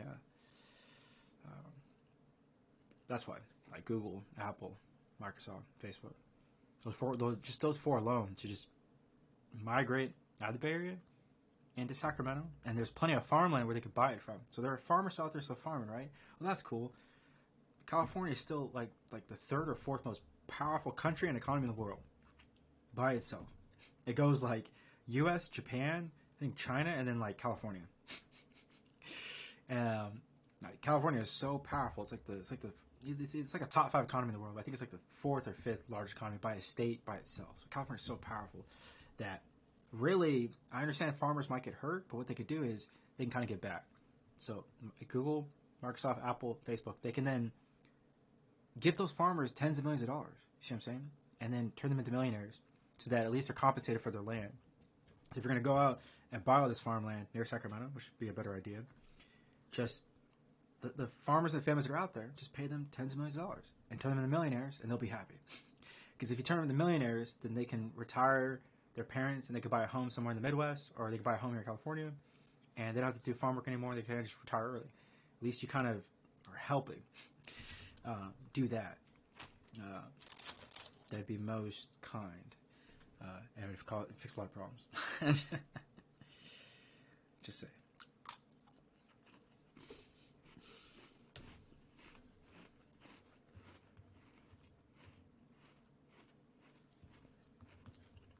Oh, but like Midbeast was saying, I think he said he's in like Melbourne or something like that.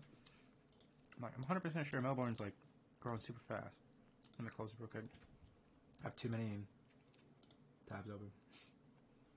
Yeah, Google has 156,000 people. 156,000 people just for the Mountain View. That's nutty. Check out Melbourne, Australia. What's the latest? I should probably close these. Maybe I have too much stuff open. That's my fault.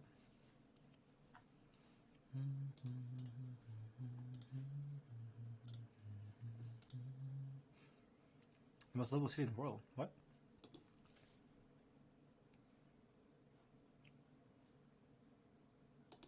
What? Melbourne looks great. Bro, what? What movie's talking about? Midbeast. Great deal at the Hyundai Getaway Sales Event. Okay. Now's the time What? to get in and get away.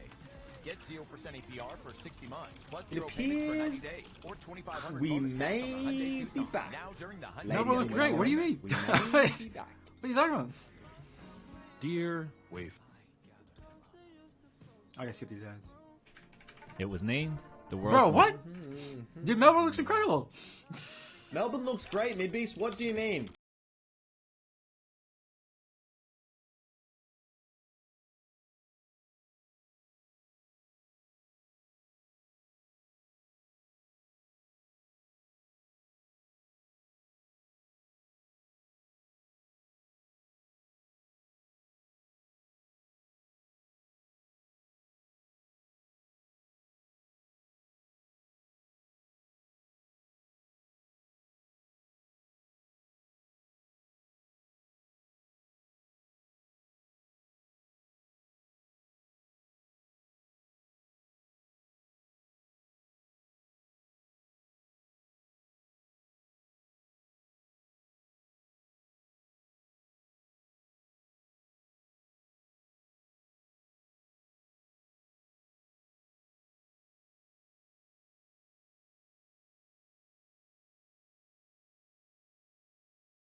Jinx. Oh, If Jinx just path properly and used her Q, I was like, what? I think she just kills him.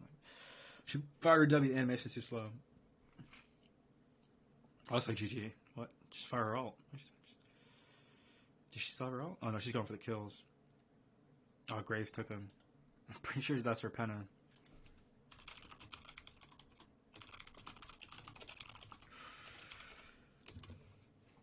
Yeah, I think Jinx should have penna. Like, Graves took double kill. I was like, what?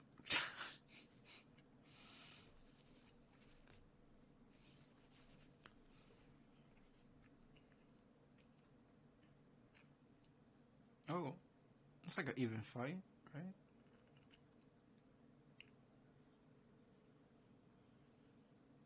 Never mind. I didn't.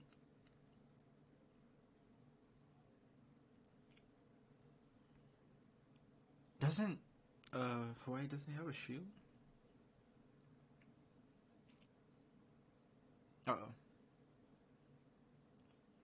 Oh, dude, that's a clean. Oh, she's so strong. What? She was what? She was telling me you were 4'8". I tuned in late, so I didn't get to see the tab. I didn't get to see the resources. I did not know she had 8 kills and he was only at 4 kills. Because he was just fighting, but I didn't get to see the dashboard or any kind of. That's still a close game. But I think the team needs to play around Jinx because she could just end the game. Oh wait, Jinx just wasted her ult. Never mind. Jinx players really need to hold on to their ult and realize that it is like. It's not that it's Kobe. It's more like a closure in baseball. That's like Jinx. You're there to finish the game. Like ADCs don't win the early game. ADCs win the late game. All ADCs win the late game. Now there are ADCs designed to win the early game, but you better have hands.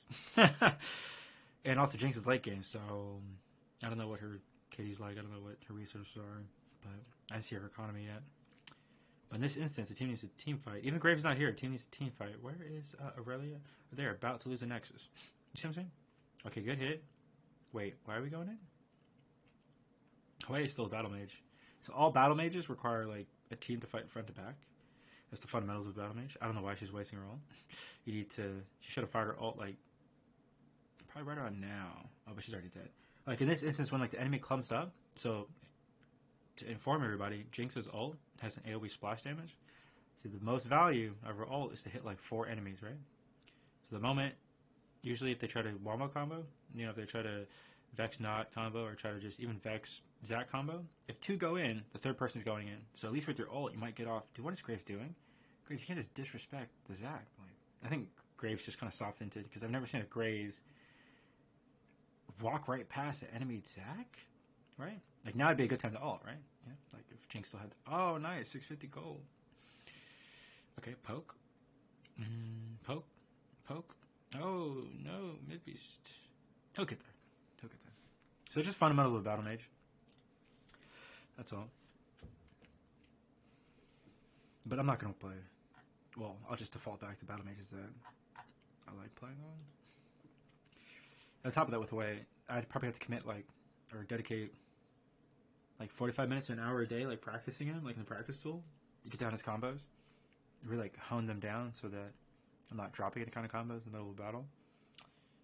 But I'd probably do an hour a day for 7 days, maybe 2 weeks, to really get down his kit. But it depends on how fast I learn it. That's another thing too. He has 12 spells, so you have to really do it yourself. You have to do the math yourself, do the combos yourself to see which ones you like, and that's the skill expression. That's people don't understand. It's if a champion only has so many abilities, the skill expression is how do you like to play the champion? It's when I play Aphelios, I love the green white gun. Anytime I get that combo, I like Flourish. Any other guns, I'm just kind of bleeding through them and using them on CS. I'm not even using those guns on enemy. I'm just either destroying camps or destroying minions as with Aphelios. And the moment I get green white, I Engage. And those are my 2 guns that I love to fight with. It's the longest range. I've already played Caitlyn and Jhin. I really like Caitlyn, so I just convert Aphelios back into long range sniping. Much safer ult too, to really just snipe and finish the opponent like a closer in baseball. Because you're in the fight, so stay in the fight, be the hero, get the shots in, and really only maximize your character. So with a battle mages need to fight front to back. They're the back line, and they need a front line. So just know all battle mages, fundamentals, you have to have a front line. Your front line could be your teammate, front line could be an enchanter, front line could be the jungler. Hell, even for a battle mage, the ADC can be the front line. But the battle mage always has to be the back line.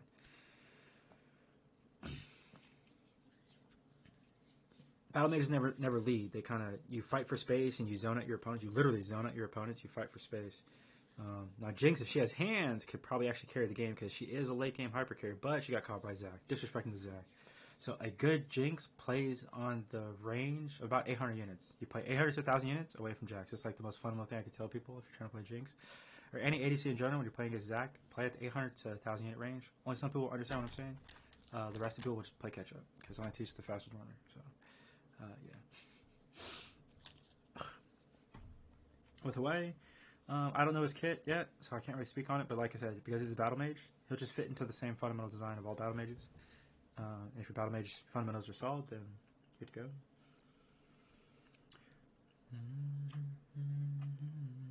Rayleigh's also late game, so Rayleigh's probably coming online right about now. What I mean by late game is in League of Legends, basically the 25-minute mark and above is when your champion comes online. Your mid game is pretty much 15 minutes to 25 minutes, and your early game is everything under 14 minutes. So usually between 2 minutes to 2 minutes, sometimes 3 minutes to 12 minutes, or 2 minutes to 12 minutes. That first 10 minutes, so 2 minutes to 12 minutes, usually the early game. And the transitions, get your first items around 13 minutes on average for all characters, all champions in the game on average. And then mid game kicks up right around after the plates fall, right? So the 15-minute mark to 25-minute mark is the mid game, and the late game is 26 minutes to 36 minutes and above. And we can even give a moniker to anything above 35 minutes as end game content. So there's late game and then end game. So you can always kind of designate how you want to designate it. And then end game content from probably 45 minutes and above is called end game content, basically. No, it's just Midbeast is it's gonna take time to master Hwei, to master this champion, this new battle mage. If he likes the battle mage, because there are plenty of other champions, of course, to master in the game. Like, I don't know how Midbeast feels about Victor, but I think he can work on his Victor. I don't know how he feels about Azir, but Midbeast can work on his Azir, stuff like that. There's always Jameson improve on. Oh, Jinx is just going for it. She went forward. Oh, you gotta fight. This is it, because 2 people are dead with 48-second death timers. Yeah, so sometimes there are instances in the league where teammates might force the fight, and that's also a problem, because you should never force a fight. So I think his teammates were like forcing a fight, and yeah, especially when I look over at Emilio's like full health, 100% mana. Rele gave up. That's probably what happened. Oh wait, no, Rele's still alive. For a second, I just saw Rele just like AFK for a little too long. Oh wait, no, she's walking back. No, Rele's walking out. She's trying to bait her Emilio to do something, and then she's gonna like run away. Oh.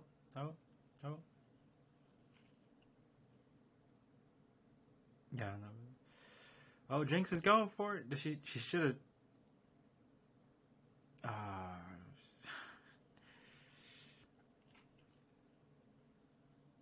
Oh, battle mage time.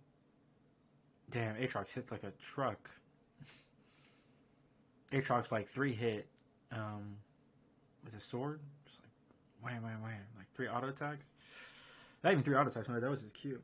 Like just 3 attacks.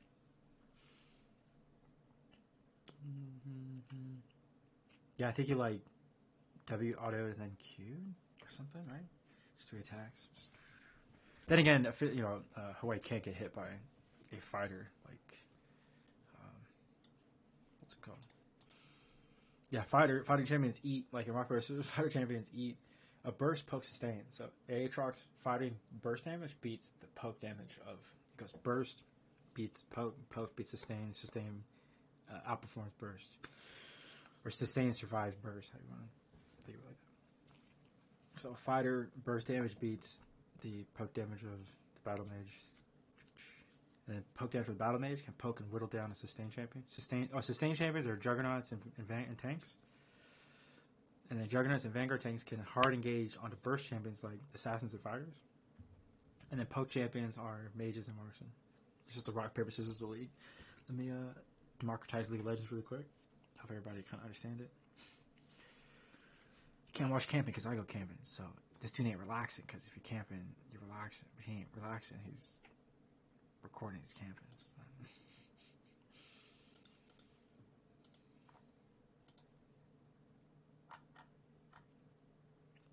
Bro, and why is that dude camping solo? Like, what? Bro, what?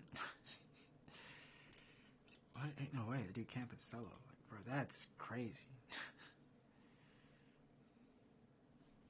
Oh, my bad, he's probably offline or something. It's super late.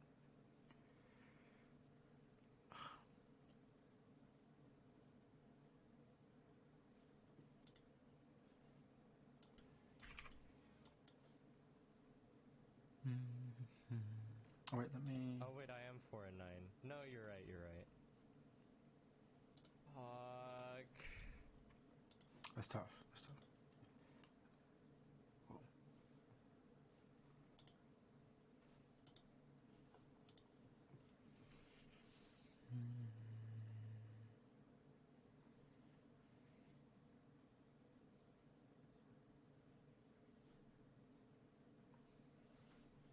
Oh, yeah, I was like, what? And dragon. I donate my eggs, and here's what happens. Did you know that you can help those struggling with infertility and receive up to $48,000 as an egg donor? All right. Awesome. Man, you do this. Ask for double. Ladies and gentlemen. If that ad was saying, hey, sell their eggs for 40,000, sell 1 egg for 80,000. Know what I mean? Or collectively sell 1 egg for 800,000. Just do that. But then like women have to like band together and really just kind of spread the word and be like, if they're gonna sell 1 egg to the medical community, they should sell it for 800,000. Just women don't, collectively get together and do that, but don't cross that picket line. So, they want to do 40,000 for one egg. Now they're lowballing. These are multi-billion-dollar organizations. Don't sell your eggs for 40,000. Don't sell your eggs for 80,000. Sell one egg for 800,000. Because these are multi-billion-dollar companies. They have the money. It's said that the design inspiration of this mascot brings together the dragon elements from the 5 domestic... They rack in tens and tens of billions of dollars. Like one medical company could worth like $40 billion just chilling. So like, yeah. And they can get... just don't lowball yourself, ladies. Museums. However, netizens discovered that it was actually an AI drawing because AI cannot draw fingers. It. Yeah, and I'll get us out of there. And Long Chen Chen has a different number of toes on each foot, and the perspective is wrong. It cannot be the work of a human artist. Low-level error. That's funny. Yeah. You found this, eh? Yeah. This is a good one. So, again, this is just China being lazy and taking shortcuts. Remember when they claimed, we've done this so many times on the show, they claim they've got like an AI presenter or something, and it's literally someone with a Snapchat filter. Or, this one, Sera AI, who's just a plug-in for Unreal Engine with a booth babe and a microphone behind it. But that's Huawei's new AI, They just always take these stupid shortcuts. So, yeah, even state media is now creating their nonsense mascots with AI. Isn't that crazy? That is pretty funny that they would do such a high-level mascot on AI. But you know what? They'll just claim that it was on purpose because, they're the leaders of AI. Yeah, it's true. By the way, now we're in Worldview. No, this is still Wilmar Corner. Is this still Wilmar Corner? It's kind of happened in Florida, dude. Okay. So we can... It's Worldview. Yeah. All right. Florida's the world. Yeah, it's not China. You're right. You are right. So, anyway. But he was deported to China. He was. You may have heard about this rather disturbing case that happened in Florida. This Poison Man? Yeah, former Florida chemistry student charged with injecting poisonous toxins underneath his neighbor's front door is being deported to China, and it's unlikely to face charges in the U.S. Which is by the way, this says the reason we wanted to put this in it's not related to China when he was here, but he was deported. It was interesting he didn't get arrested, or he didn't get charged, go to trial, and then get deported. Yeah, it is weird that they did that. And I have no idea why they would do such a thing, because that's a miscarriage of justice. Yeah, I guess. It is a miscarriage of justice. Those of you who don't know the story, I believe it was his upstairs neighbors had a little baby who was crying a lot and stuff. So he got pissed off because of the noise. Florida man. Yeah, and it was weird. The parents were noticing that their child was getting very sick and that they were feeling sick and weird and woozy and stuff. So they set up a camera at their front door, and you can go look it up, but you can actually see this guy sneaking up to their front door. He's a chemistry student, taking like a clear pipe out of his bag and injecting like a gas underneath their door in order to basically gas them. And whether he was trying to murder them or trying to like do something terrible, either way, it was serious stuff. Yeah, it's not interesting he didn't get charged. Yeah, it's not like a small fry thing. It's pretty much could be checked up as, you could put it down to attempted murder at that point. Yeah. You know what I mean? For sure. But for some reason, he did get arrested, and he had a trial date set. Oh, okay. So he did have a trial date set, but then they deported him before he could go to trial. Oh. Yeah, that's weird. But again, like, who knows? But weird. Like, shouldn't you go to jail for, like, trying to kill people? I think you should at least go to trial. Yeah. There's evidence. They've got video evidence of him doing it. He is a chemistry student. Yes. He tried to murder his neighbors, or at least tried to incapacitate them, or whatever he was trying to do by injecting noxious chemicals under their door. Yeah. It's a bit, it's a bit weird that they're like, okay, you can just go back to China and avoid any criminal anything. Yeah. Isn't it weird? Anyway, yes. I'm just saying, it's just weird. That's what I said. I said it's weird. Super weird. Yeah. Anyway, the fact of the matter is, I guess there is a warrant out for his arrest because I was reading the article. Because he didn't show up for his court date, because he had been deported, there's now a warrant out for his arrest. Yeah. What? Yeah. So he didn't turn up for his court date. Interesting. Because he was deported. And because he didn't turn up for his court date, there's a warrant issued out for his arrest. So if he does try to come back to America, he will be arrested. Oh, okay. See, that makes it a little less weird, because it's like, well, you're not coming here anyway. You know what I mean? Yeah, you know what I mean? Yeah, that's true. At the same time, though... Like, he's not getting back. Yeah. Man, anyway, do we want to cover this one last topic? No, not this time. No, it's too. It's Okay, It's, that can- it's really interesting, but I'll put it in the next show. Okay, we'll bring that over. Okay, so that means it's time for us to do our Q&A. And unlike injecting like things underneath people's doors, this is the part where we actually answer people's questions and you question our answers. It's called Yum Cha. So feel free to relax and chill. It's Friday, guys. I hope you all have a wonderful weekend lined up. I'm going to loosen the tie and say stay awesome and farewell to those of you who are not sticking around, because we do take this out on Monday. So you get to watch it live, you get to see it on the weekend, but otherwise, Yes. Catch you next time. So you are let's correct. do it. Are you ready? Yeah. Thank you to Aya. Thank you to Magneto Twister. Welcome to the Winston Show featuring Matt. Hope you guys enjoyed that you little just thing. use Google. Use Google and you'll figure things out. Charles Womack says, my name is Fred Rogers and I'm a journalist with this SA Hong Kong Beacon. I'm doing a story on foreigners who study Xi Jinping thought. I will just need both of your mom's maiden names. Nice. Nice, that's a good one. Magneto Twister also says, Winston, consider making Matt a co-host. Hong? Yeah, okay. I'll consider Think that. about it, I'll right? consider that. Or I could just say, Hong. To hell with you. Where will we live? Where will we live? Where will we live? Where will we live? Where will we live?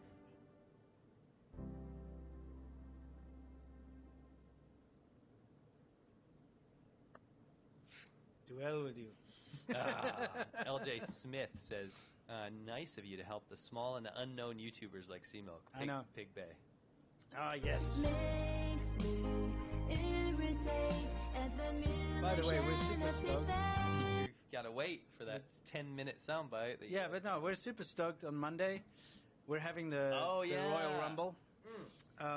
All levels of patron get it. Yes. Yeah. This time, it doesn't matter. You don't need to be part of the Shaban Ho tier because it's like a big celebration. Yeah.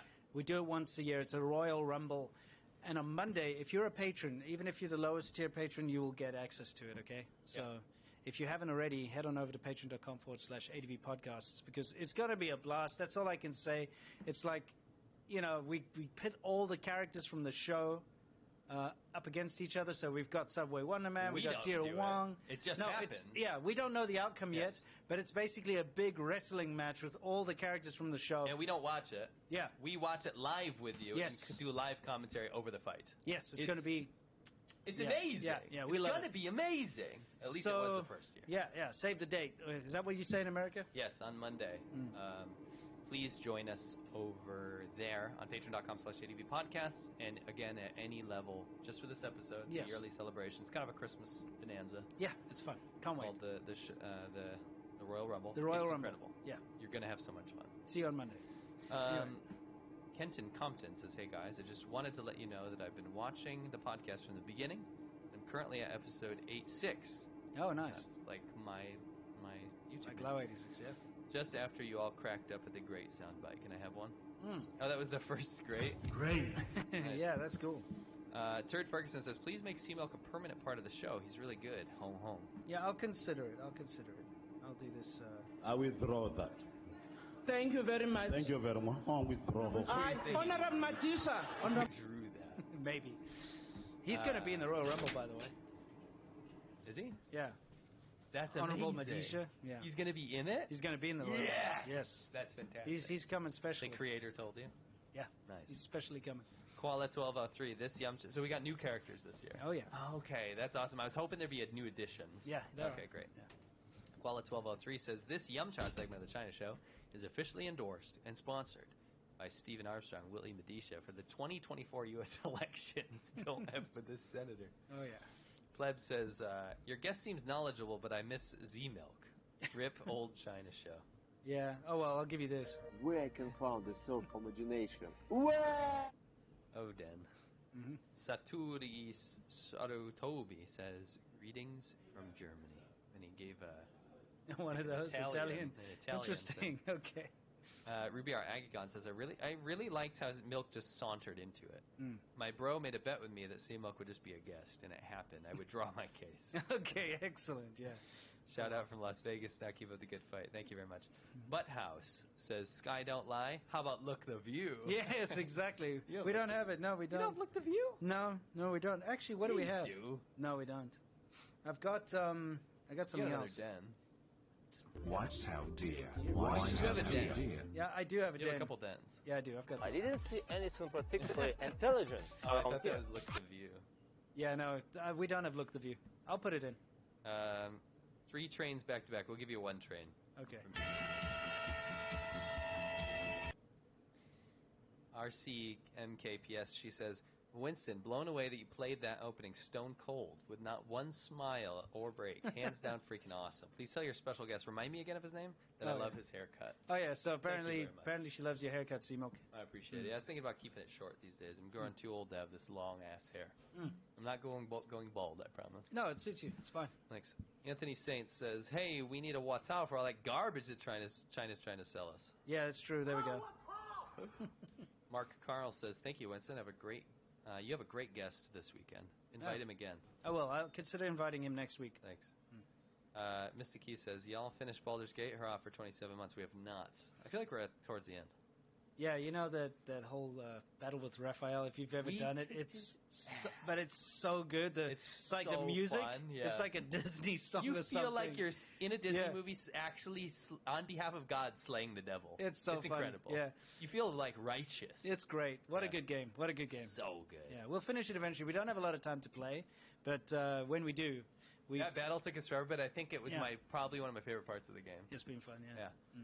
Magistrar Generalis, being on the topic of history, how does China explain the U.S. military hardware that was given to them during World War II? Are they censoring that as well? Absolutely. That's not really well talked about. They don't talk about the fact that America and England and many other countries helped them fight against the Japanese. That just doesn't come up. It's always they defeated them single-handedly, you know? Yeah. It's terrible.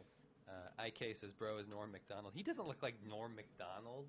He's talking about the green screen guy. Yeah, exactly. Yeah, that guy's fucking. Yo Young says, Yin's better put respect on Pittsburgh's name, pit number 1. Pit number 1. I was just trying to find a good spot of this. I appreciate Pittsburgh's accent. I know everyone hates it. I think it's so funny whenever I hear it. Is that respect if you find something funny? It's just so unique. Respect? It's the most unique accent in America, for sure. Can you make him say fast again? Sure. In a minute.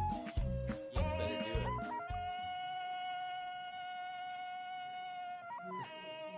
Yes. That's exactly what he was trying to say over there, I'm pretty sure. I want him to say fiest. Okay, I'll get there. It'll be right in the beginning. Love his entrance. Yes. Oh, and that. Okay, we'll just play this so bit. good. Yeah, here it comes. Here we go.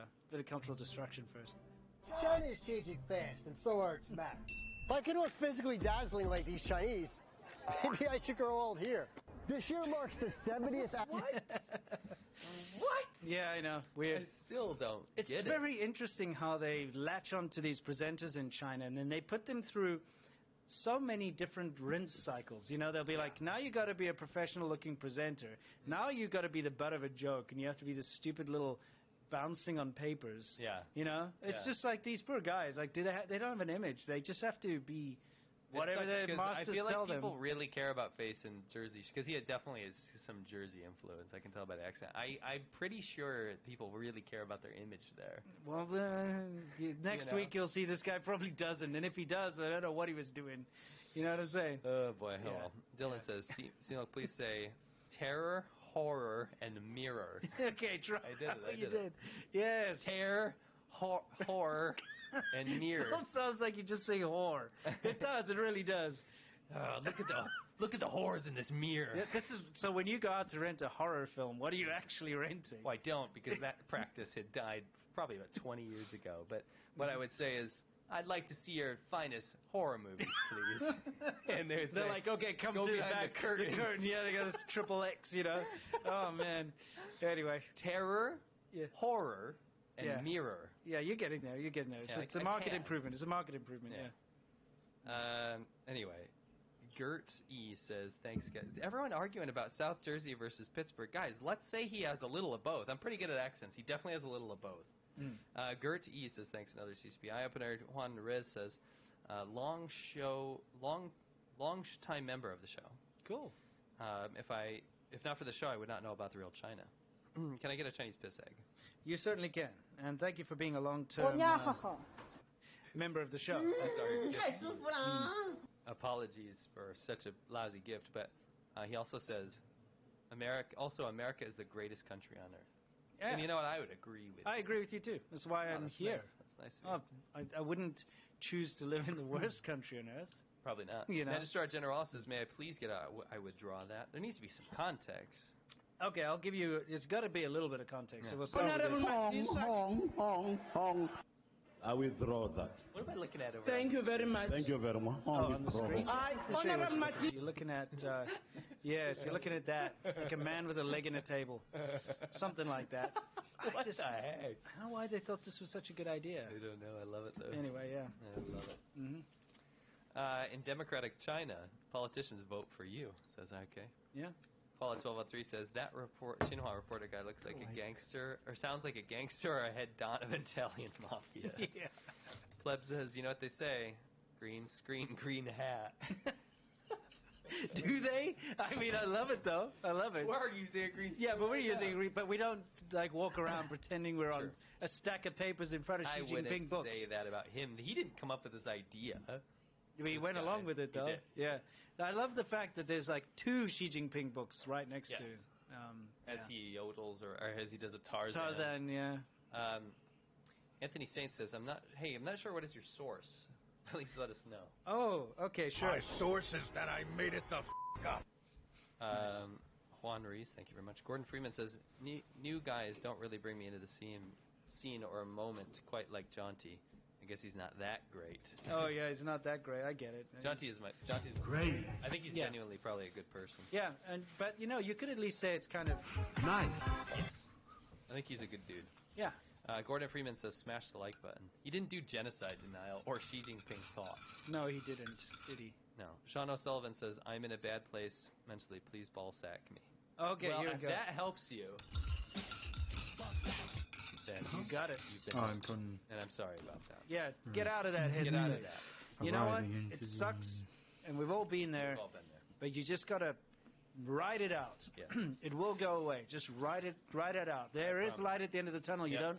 You don't see it yet, but it's coming. You will. Just ride it out. Something will snap you out of it too if you keep your mind open to the idea. Yeah. And stay awesome. That's where I came up with my phrase. There's a friend of mine was going through a rough period, so the whole stay awesome thing was to encourage her to get through this rough period. And it's about that. It's like, just be yourself. Just stick to it. You'll get through Sean. it. Yeah. You got this. Big time. You're big good. time. You're good. Johnny Somali says, I live at Big Bay, but it makes me irritate. Oh, boy. Isn't Johnny Somali that stupid guy in Japan? That live streamer, that black dude who, like, kept causing trouble? No idea. He got, like, arrested or whatever. Makes me Pretty sure. Ads.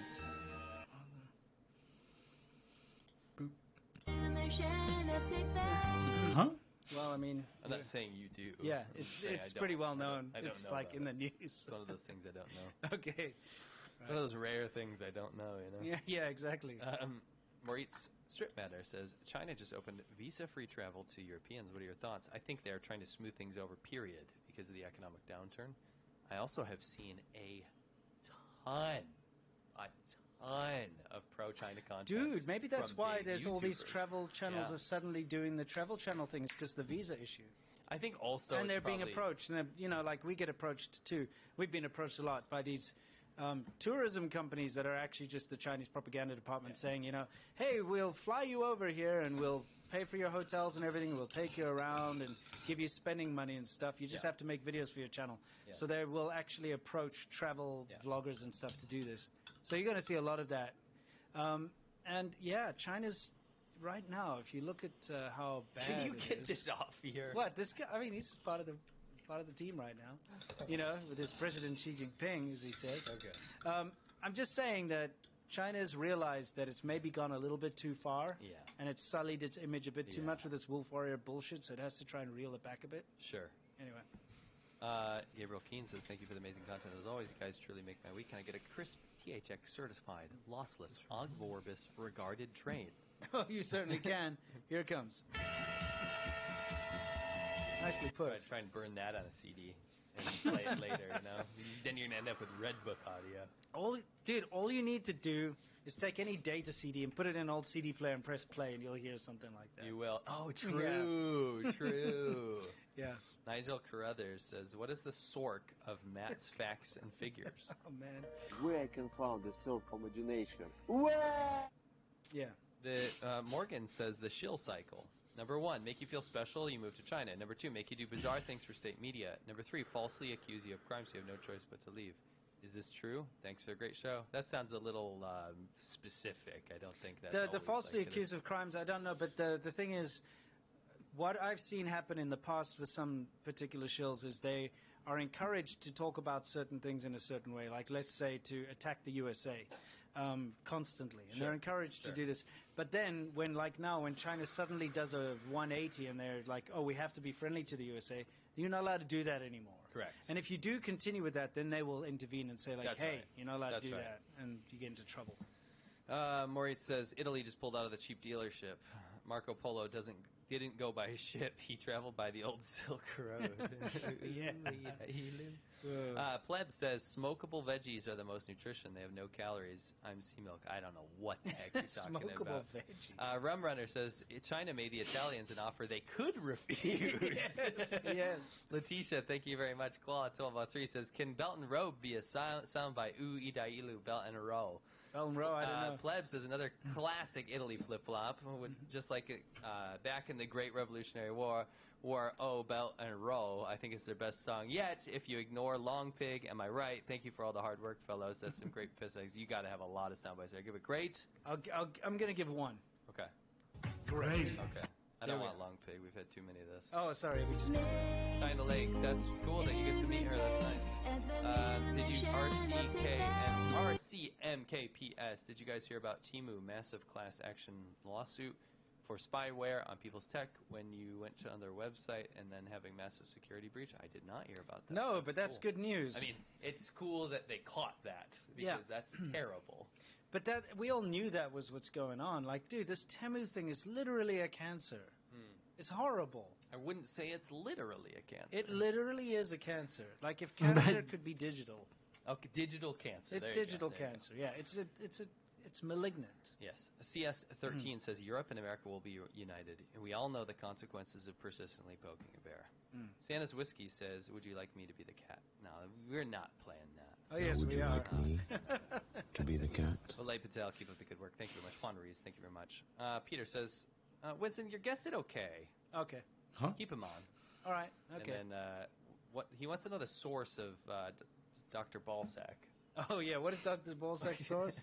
Okay. My source is that I made it the Doc Slothington says, old Doc back again. I would be remiss if I didn't point out that Monday's going to be the fight for the ages, and Chinese ox must pay. Have a good weekend. As you know, Doc Slothington, our oldest fan, and our oldest friend, 300 plus years old, don't know how he does it, has had a rivalry with Chinese ox for years now, and is going to duke it out in the ring. Yes. It should be incredibly entertaining. Yeah, can't wait. You made sure that you told him that they're in there, right? Yeah, they're in there. Okay, cool. They're in there. RDE Josh, great show, Winston, but you shouldn't let your guests boss you around so much. It's your show after all. Yeah, okay, I'll take that into consideration for next time. Thank you. Abu Kumar says, hey guys, great show. Opinions on Florida? Would you ever consider traveling through the state on bikes? Yeah, of course. Yeah, for sure.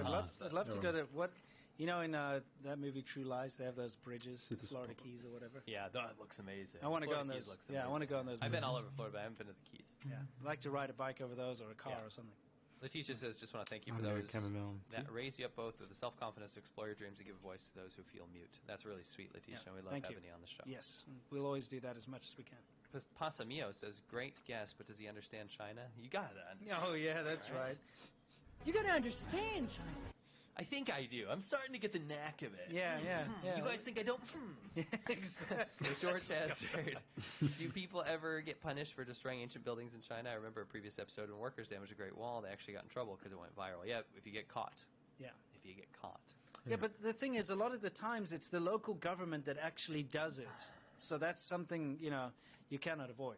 Don't forget, Mao Zedong actually told people to go take bricks out of the Great Wall. He said, Go destroy it. Take what you want to build your little pigsty or whatever. Yes. Just take the bricks from the Great Wall. So, look, during that whole era, that whole time that Mao Zedong was around, they destroyed China's historical buildings, all of them pretty much. Okay, anything of any religious value and stuff was definitely targeted. So there's not much left to really talk about. But then the modern day governments now, they want to up tourism, and we've seen it ourselves. They'll take an ancient building and they either knock it down and build something that looks like a touristy temple or something, or they'll like put wallpaper basically on it and make it look like it's got fake bricks and stuff. They'll do terrible things to these ancient relics. Even the Forbidden City itself. If you go in Beijing, the most important sort of historical thing in China, if you go there and you look at the shoddy way in which it's been painted, it looks like kindergartners got a hold of it with crayons or something, if you look close. It's really bad. Yes. And if you contrast that with actual preservation, if you look at how England or the UK does it with their buildings, their old buildings, when they replace something, they make sure they use the exact same mortar mix, with the same materials mined from the same lime cliff where the original, they do all that stuff to preserve it, right? Put it in the lemon cliff. Yeah, exactly. But you know what I'm talking about, right? Yeah. Same in Japan, when they replace the wood on a temple, it has to be from the same family of tree. Not just the same tree. It has to be like an offspring of that actual tree. They really care about that stuff to make sure it's very accurate. Yeah. In China, they literally go down to Home Depot, get some green paint. That's what they do. Yeah. And if you look at it, it's appalling. Anyway, my rant's over. Yeah, exactly. Whatever. Anyway, Chinese equivalent of home, like Jia, whatever. Yeah. Marie Strip Matter, I'm very skeptical about the serpent guy. He seems sus, too British. Oh, okay. Nice. So I've got someone on my team. Mm. Sorry, I have a cold, if you guys asking. Yeah. I'm sorry for sniffing. Pleb says, since Christmas is coming up, can I have a different... I won't say this blasphemous word, but he would like to see someone cussing out the Japanese, the repercussions. Oh. Oh, that. Yes.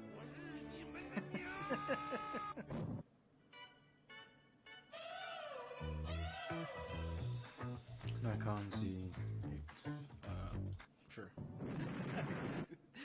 It's just I won't excellent. say, in the context of Christmas, I won't say what you said, but we got Yeah, exactly. Very Christmas feel to that, to be honest.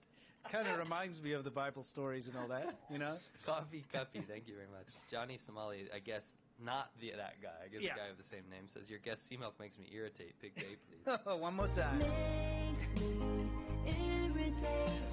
Samuel Lee says, Jeff, take the pills. Why do we not have Take the Pills, Jeff, as a sound bite? We got to make a note. I'll make it for next time. I am tired of writing notes because you never do it. I do it, but you have to remind me. He writes a note, but then he never reminds me. So how am I supposed to do it, right?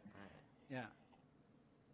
And then that one today we made, right? Yeah, exactly. What was that one? The Neoden, just write Neoden. Oh, Neoden. Yeah, that's a good one. Yeah, I already prepared it, right? Yeah, just in case the Dragonilla says, we as a community need a tiny green screen mat in Winston. Stand on to Okay. Yeah, well, you can make us quite small. Yeah. Well, I mean, but that's not the same. I think she means, we need to be walking around or something. We'll figure something out. Koala 1203 says, thoughts on Argentina withdrawing from their invitation to join BRICS? I'm on the fence about that one because some things just came out about a bit of a flip-flop. So we're going to keep our eye on it. We were going to cover it, and then some things happened that disappointed us greatly. So we'll keep our finger on the pulse. Yeah, we will. Metafarcical. Apparently someone predicted many months ago, an anonymous person, that Winston would kick Seamilk off the show. This is preposterous. It is. It is completely It's preposterous. Paul Senkins, thanks for saying. I'm actually starting to forget how to say preposterous. I know. I say preposterous. I say it what is wrong with us? With too much of this nonsense. Yeah. But preposterous. There are people. How do you even say it now? Remember that woman she said to her husband? Yeah. Like she says these quotes and he gets mad. Like people have changed their vocabulary to our lore. I know. It's messing with me. Great. Yeah. So. Oh well. Rein your guest in. He's getting a bit leppy. Yeah. Keep on. To quote Neil Young, keep on rocking in the free world. Exactly. All right, guys. We'll see you on the special Royal Rumble. Remember, anyone at any patron level will get access to it. It's going to be amazing. Yeah. Please join us on Monday. Fun. Yeah. Live commentary. We're going to watch it live with you. First time. Yeah, we haven't seen it either, so it's going to be a surprise. It's going to be just great. We do know it exists. Yeah. We do know it exists. Yeah. But yeah. Anyway, guys, thank you so much for joining us for this important conversation we have every week. We hope you had a great week. We hope you have a better weekend. Yes. And we'll see you on Monday for the Royal Rumble, and I'll have a video out next week as well. You too, probably, yeah? Yeah. Cool. So anyway, until next time, you know the drill. Stay awesome, and I won't cut myself off this time.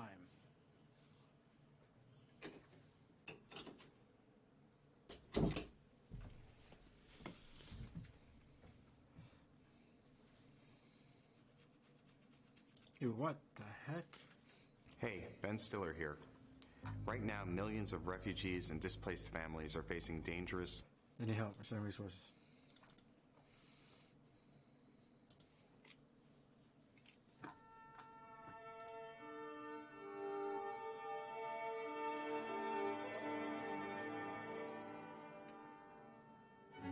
We turn now to something called the Wagner Group.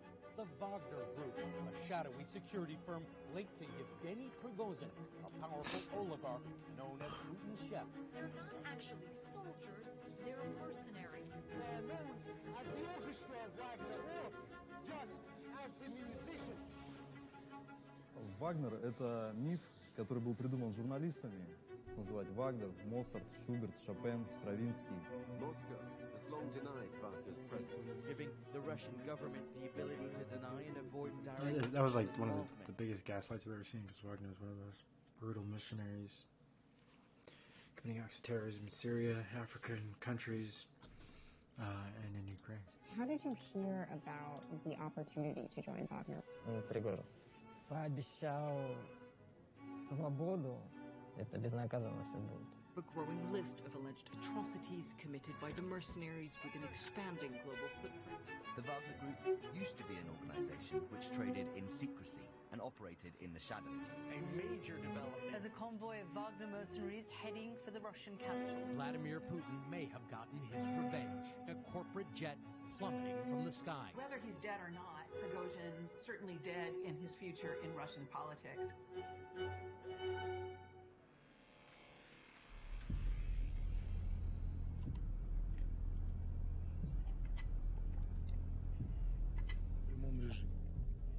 Спутников у нас 4, видите, да?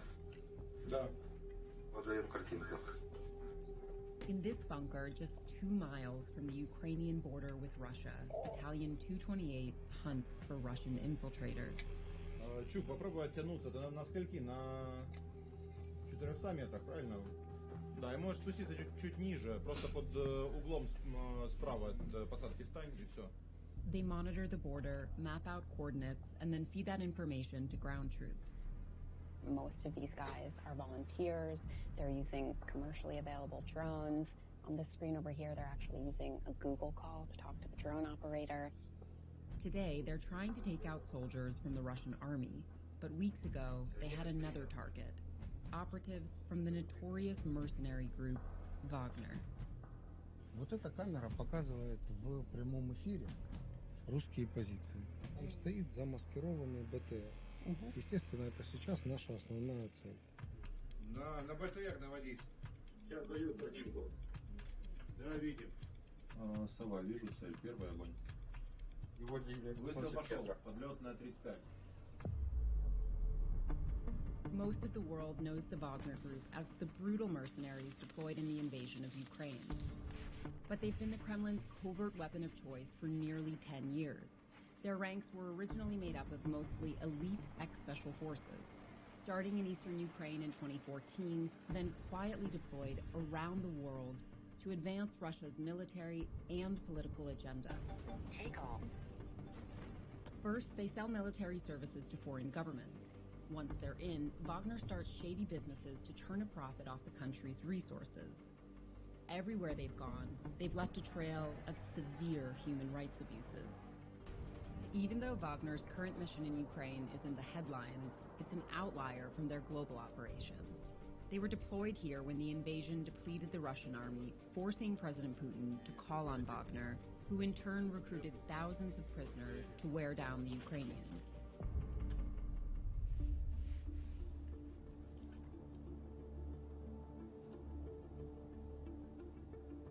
In this part of eastern Ukraine, you can tell there's been a lot of heavy fighting recently.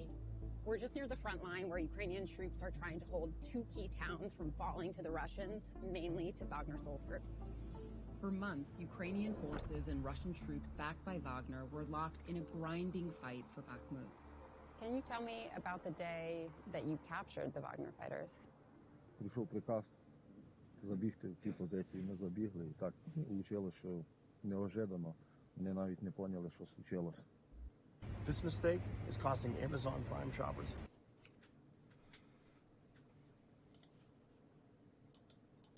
This is you just here? Так, залишився вже я. As you're approaching, what are you feeling? Відчували себе спокійно, не панікували, спокійно сиділи. What were you saying to him here? Ну, ми їх сказали, здавайтесь, вони виходять. Кажуть, не стріляйте, ми здаємо. Вони здаються, тепер їх провіряємо, чи в них немає нічого. Оружие, що, гранати, все забираємо від них. Жити хотіли, здалися. Хто не хотів, то не хотів. 4 чоловіка не здалися. We've heard about two levels of Wagner. One, these sort of special operatives, and the second level, all of these prison recruits. Do you know which one of those the guys who you captured were? Ми не питали нічого, що ми не питати. Ми їх забрали, бо не було часу. Треба було ще йти далі. Там ще одна позиція була. Вище начальство не будуть питати їх, а ми... The soldiers captured by Battalion 108 were former convicts. The man who led the prison recruitment campaign was Wagner founder and financier Yevgeny Prigozhin.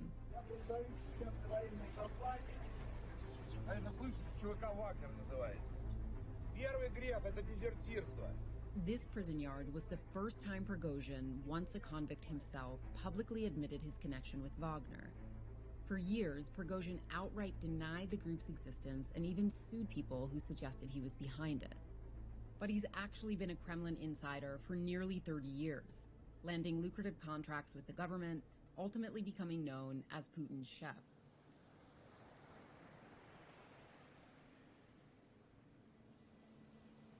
Early Wagner recruit Murat Gabidulin was the first former member to speak publicly about the group and has since fled to France.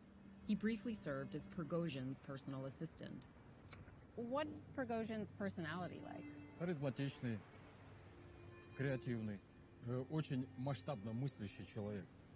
Вот на 100% убежден в правильности той установки такого патриотического видения своей страны, которую вот он взял себе на вооружение. Человек, который вхож в ближайшее окружение президента страны, Путина. Ночью он спокойно приезжает в зоны, рекрутирует там людей, набирают, и эти люди отправляются на войну. With around 10,000 contractors already deployed in Africa and the Middle East, Prigozhin's prison recruiting spree ballooned their ranks up to 50,000. Парни, записывайтесь в ЧВК «Вагнер». Еще вчера они были обычными парнями, а сегодня они на защите нашей страны.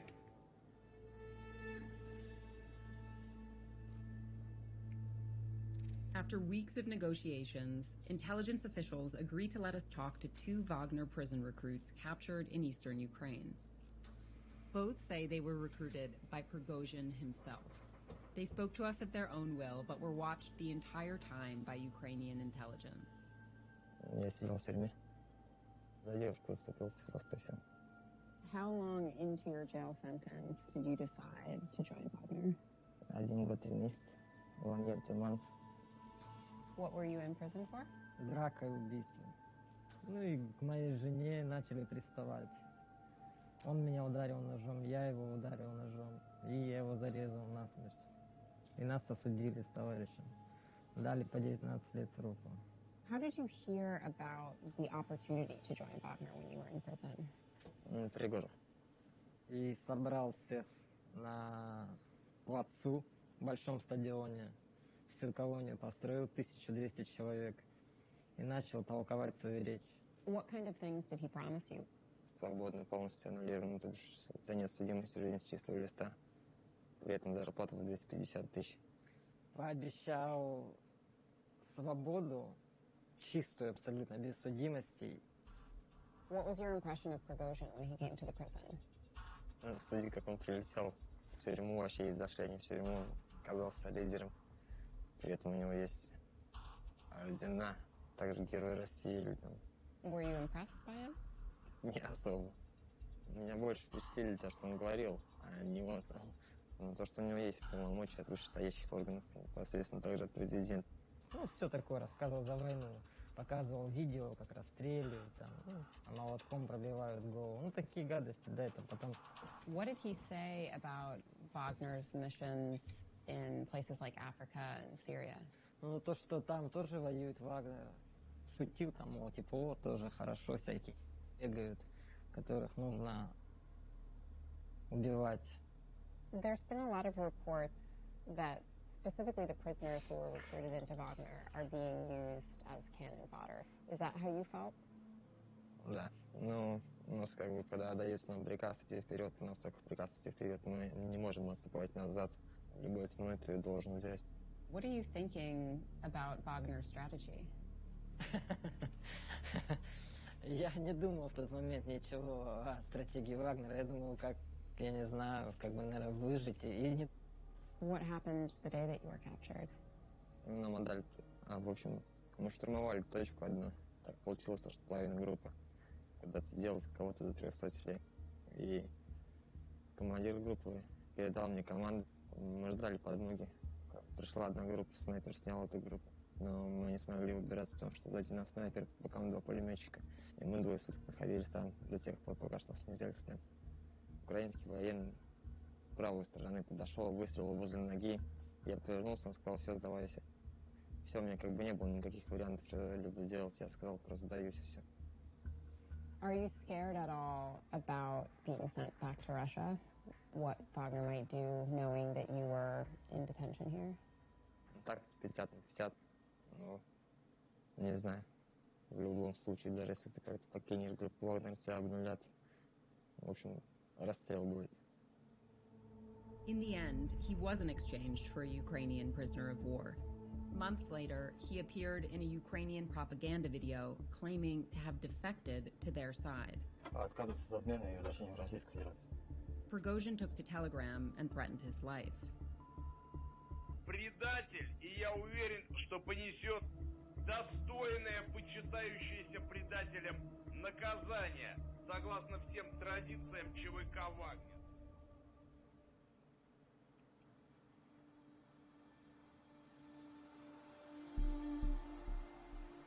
How does the best basketball player...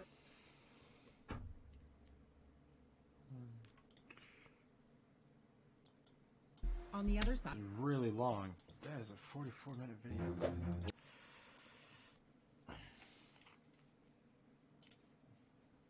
The best... Just give me a... Wasn't the person already talking? Fast developing metropolis that's simple to explore on foot. It's a city that's full of fantastic live music, signature graffiti-laced alleyways, and an exceptional waterfront to tie it all together. The main way I got around was by an above-ground train, which operates on a reloadable funds travel card called a Mikey. All trains outside the CBD converge on Flinders Street Station. Opened in 1854, this station stretches for more than 2 city blocks and is one of the most recognized landmarks in Melbourne. Once in the central business district, it's simple to just walk around for some shopping or hop on a free tram service that can take you around the confines of the city.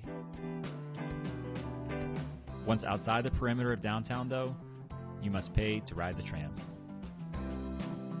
The Melbourne skyline is pretty sweet.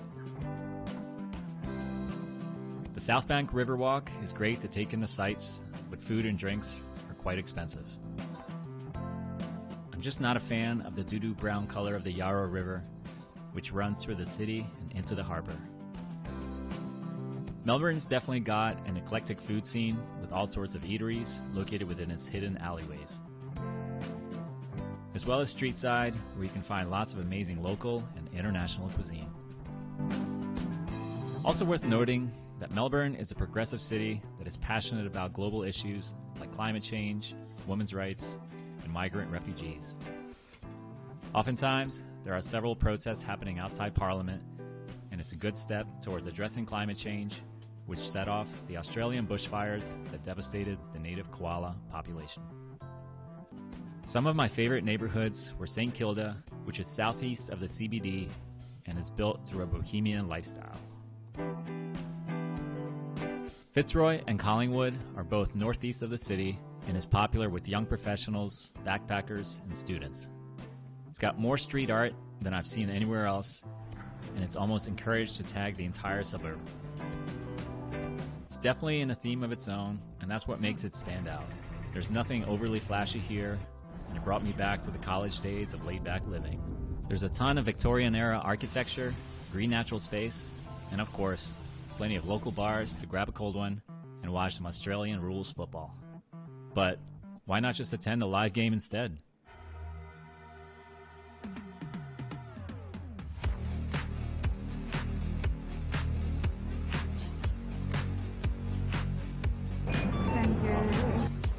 We went to Marvel Stadium, the famed comic book giant company, for an exhibition game. Walking in is similar to attending an NFL game back home, except that the playing field is a giant oval. It's often referred to as footy, where two teams of 18 players engage in a physical contest. We ended up rooting for the Dogs. Go on. The games are always high pace, high score, and even if I didn't always understand what was happening, it was fun to follow. After the game, Darth Vader rocked out some AC/DC for the fans, which was both legendary and the most Australian thing ever.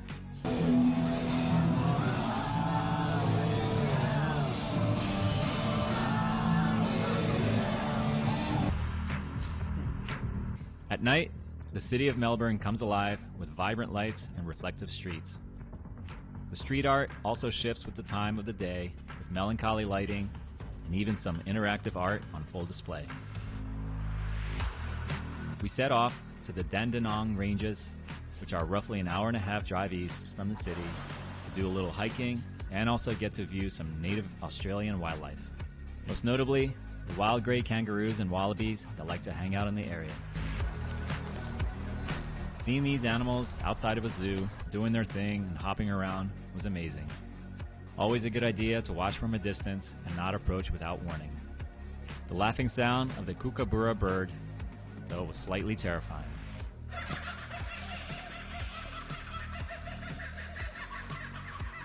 It's a bird that can laugh. It's so tripping.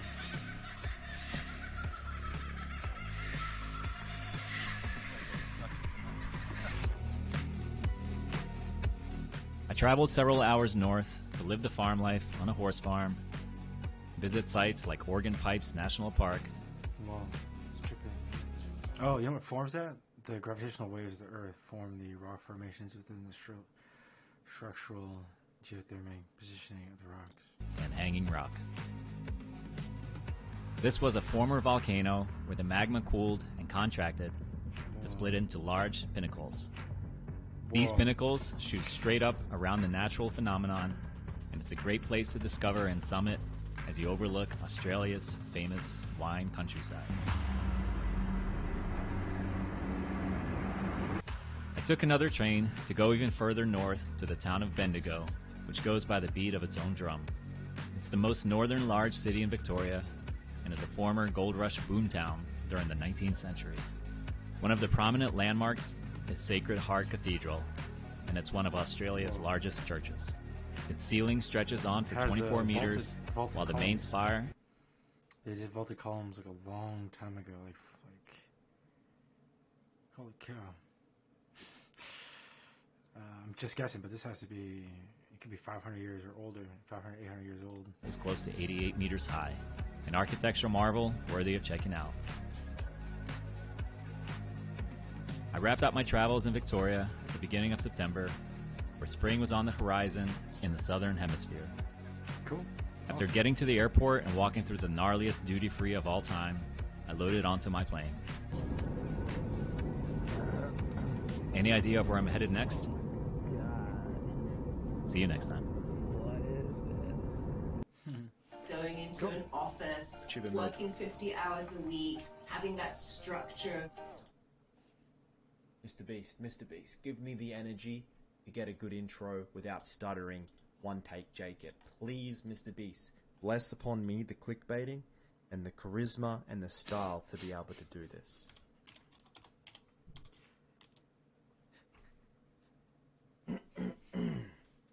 Ladies and gentlemen, with only... Mr. Beast, please don't make me stutter. Let me get it out. Gentlemen, with less than... I'll let Midbeast do his thing. See if he can hold it together without... Okay, he is... Does he have it? Okay, boom, boom, boom, boom, boom, boom.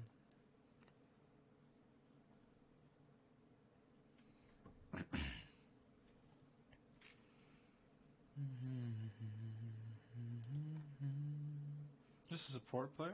Hey, hold up. Is it? 50 Cent? Why are they playing Akshan and then Alistair and then Blue and then Rexa and then Jonna? What? I'm totally confused. I'm vehemently confused. So they were sitting here, October, just chilling. Then D1, and then Masters, and then Grandmasters, and then bam, Challengers.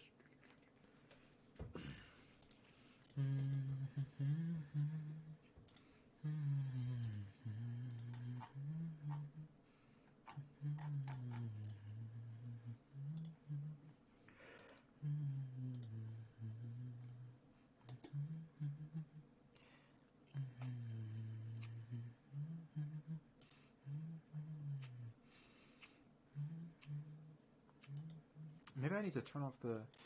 Alright, fuck.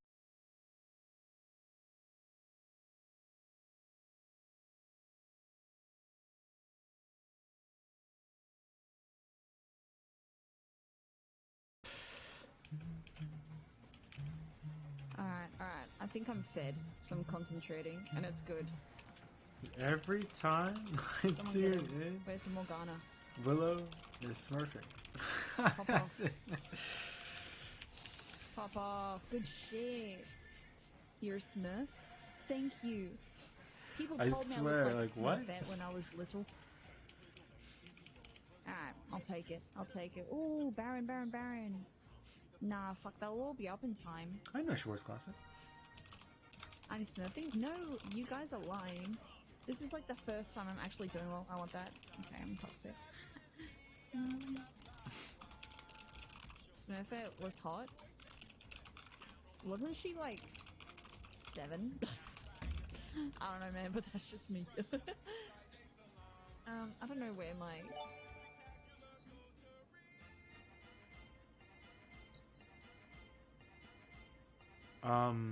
Why is the song bugged? Help!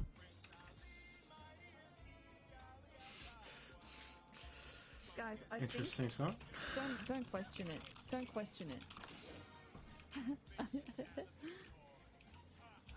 Not giving your 11 kill jinx red buff? Yeah. Oh well, it is what it is.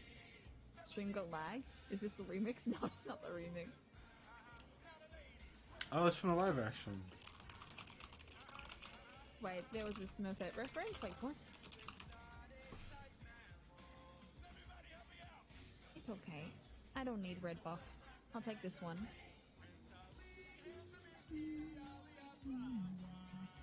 Oh, okay.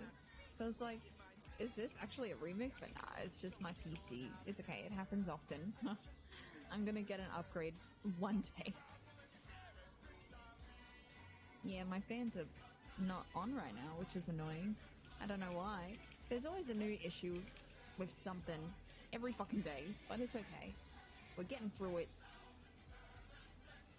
I think as soon as I get GA, I should be... Oh, actually, yeah, let me not waste time. We need to get this very badly. 3, 2, 1. I'll get it now. No, probably not. Oh, shit, I probably helped more than I did fucking anything else. Get him off me! You know what they Hello? should have done? Morgana!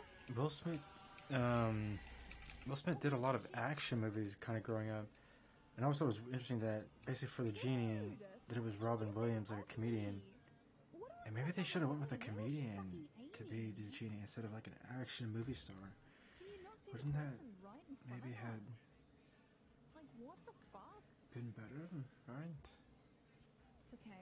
I like Will Smith, but when I think of Will Smith, I think of just all of his action movies that he's done. I don't, you know what I mean? Like I don't think of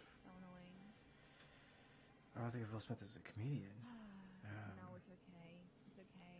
Because I think there's plenty of the charisma and jokes that come from the genie from the animation. It was pulled off a Robin Williams comedian, but just even then you think of the character as being more comedic. Try and do it for the right reasons. You're gonna lose the game. What? It's an even game. Close game. Expecting something from it, because then if it doesn't happen, you'll get disappointed. And just find something that works for you, and just you keep this up. Got resolved. Yeah, I guess.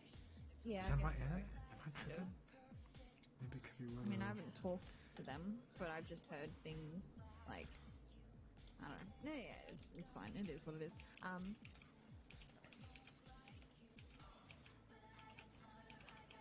And just, I don't know. Just try and figure out what you want to do. If you want to be like a VTuber, if you don't want a webcam, if you do, I guess just have like the right equipment. But then again, a lot of successful people don't even have fancy setups or anything like that. So, I don't know. I don't know what else to say. Maybe just don't be bummed out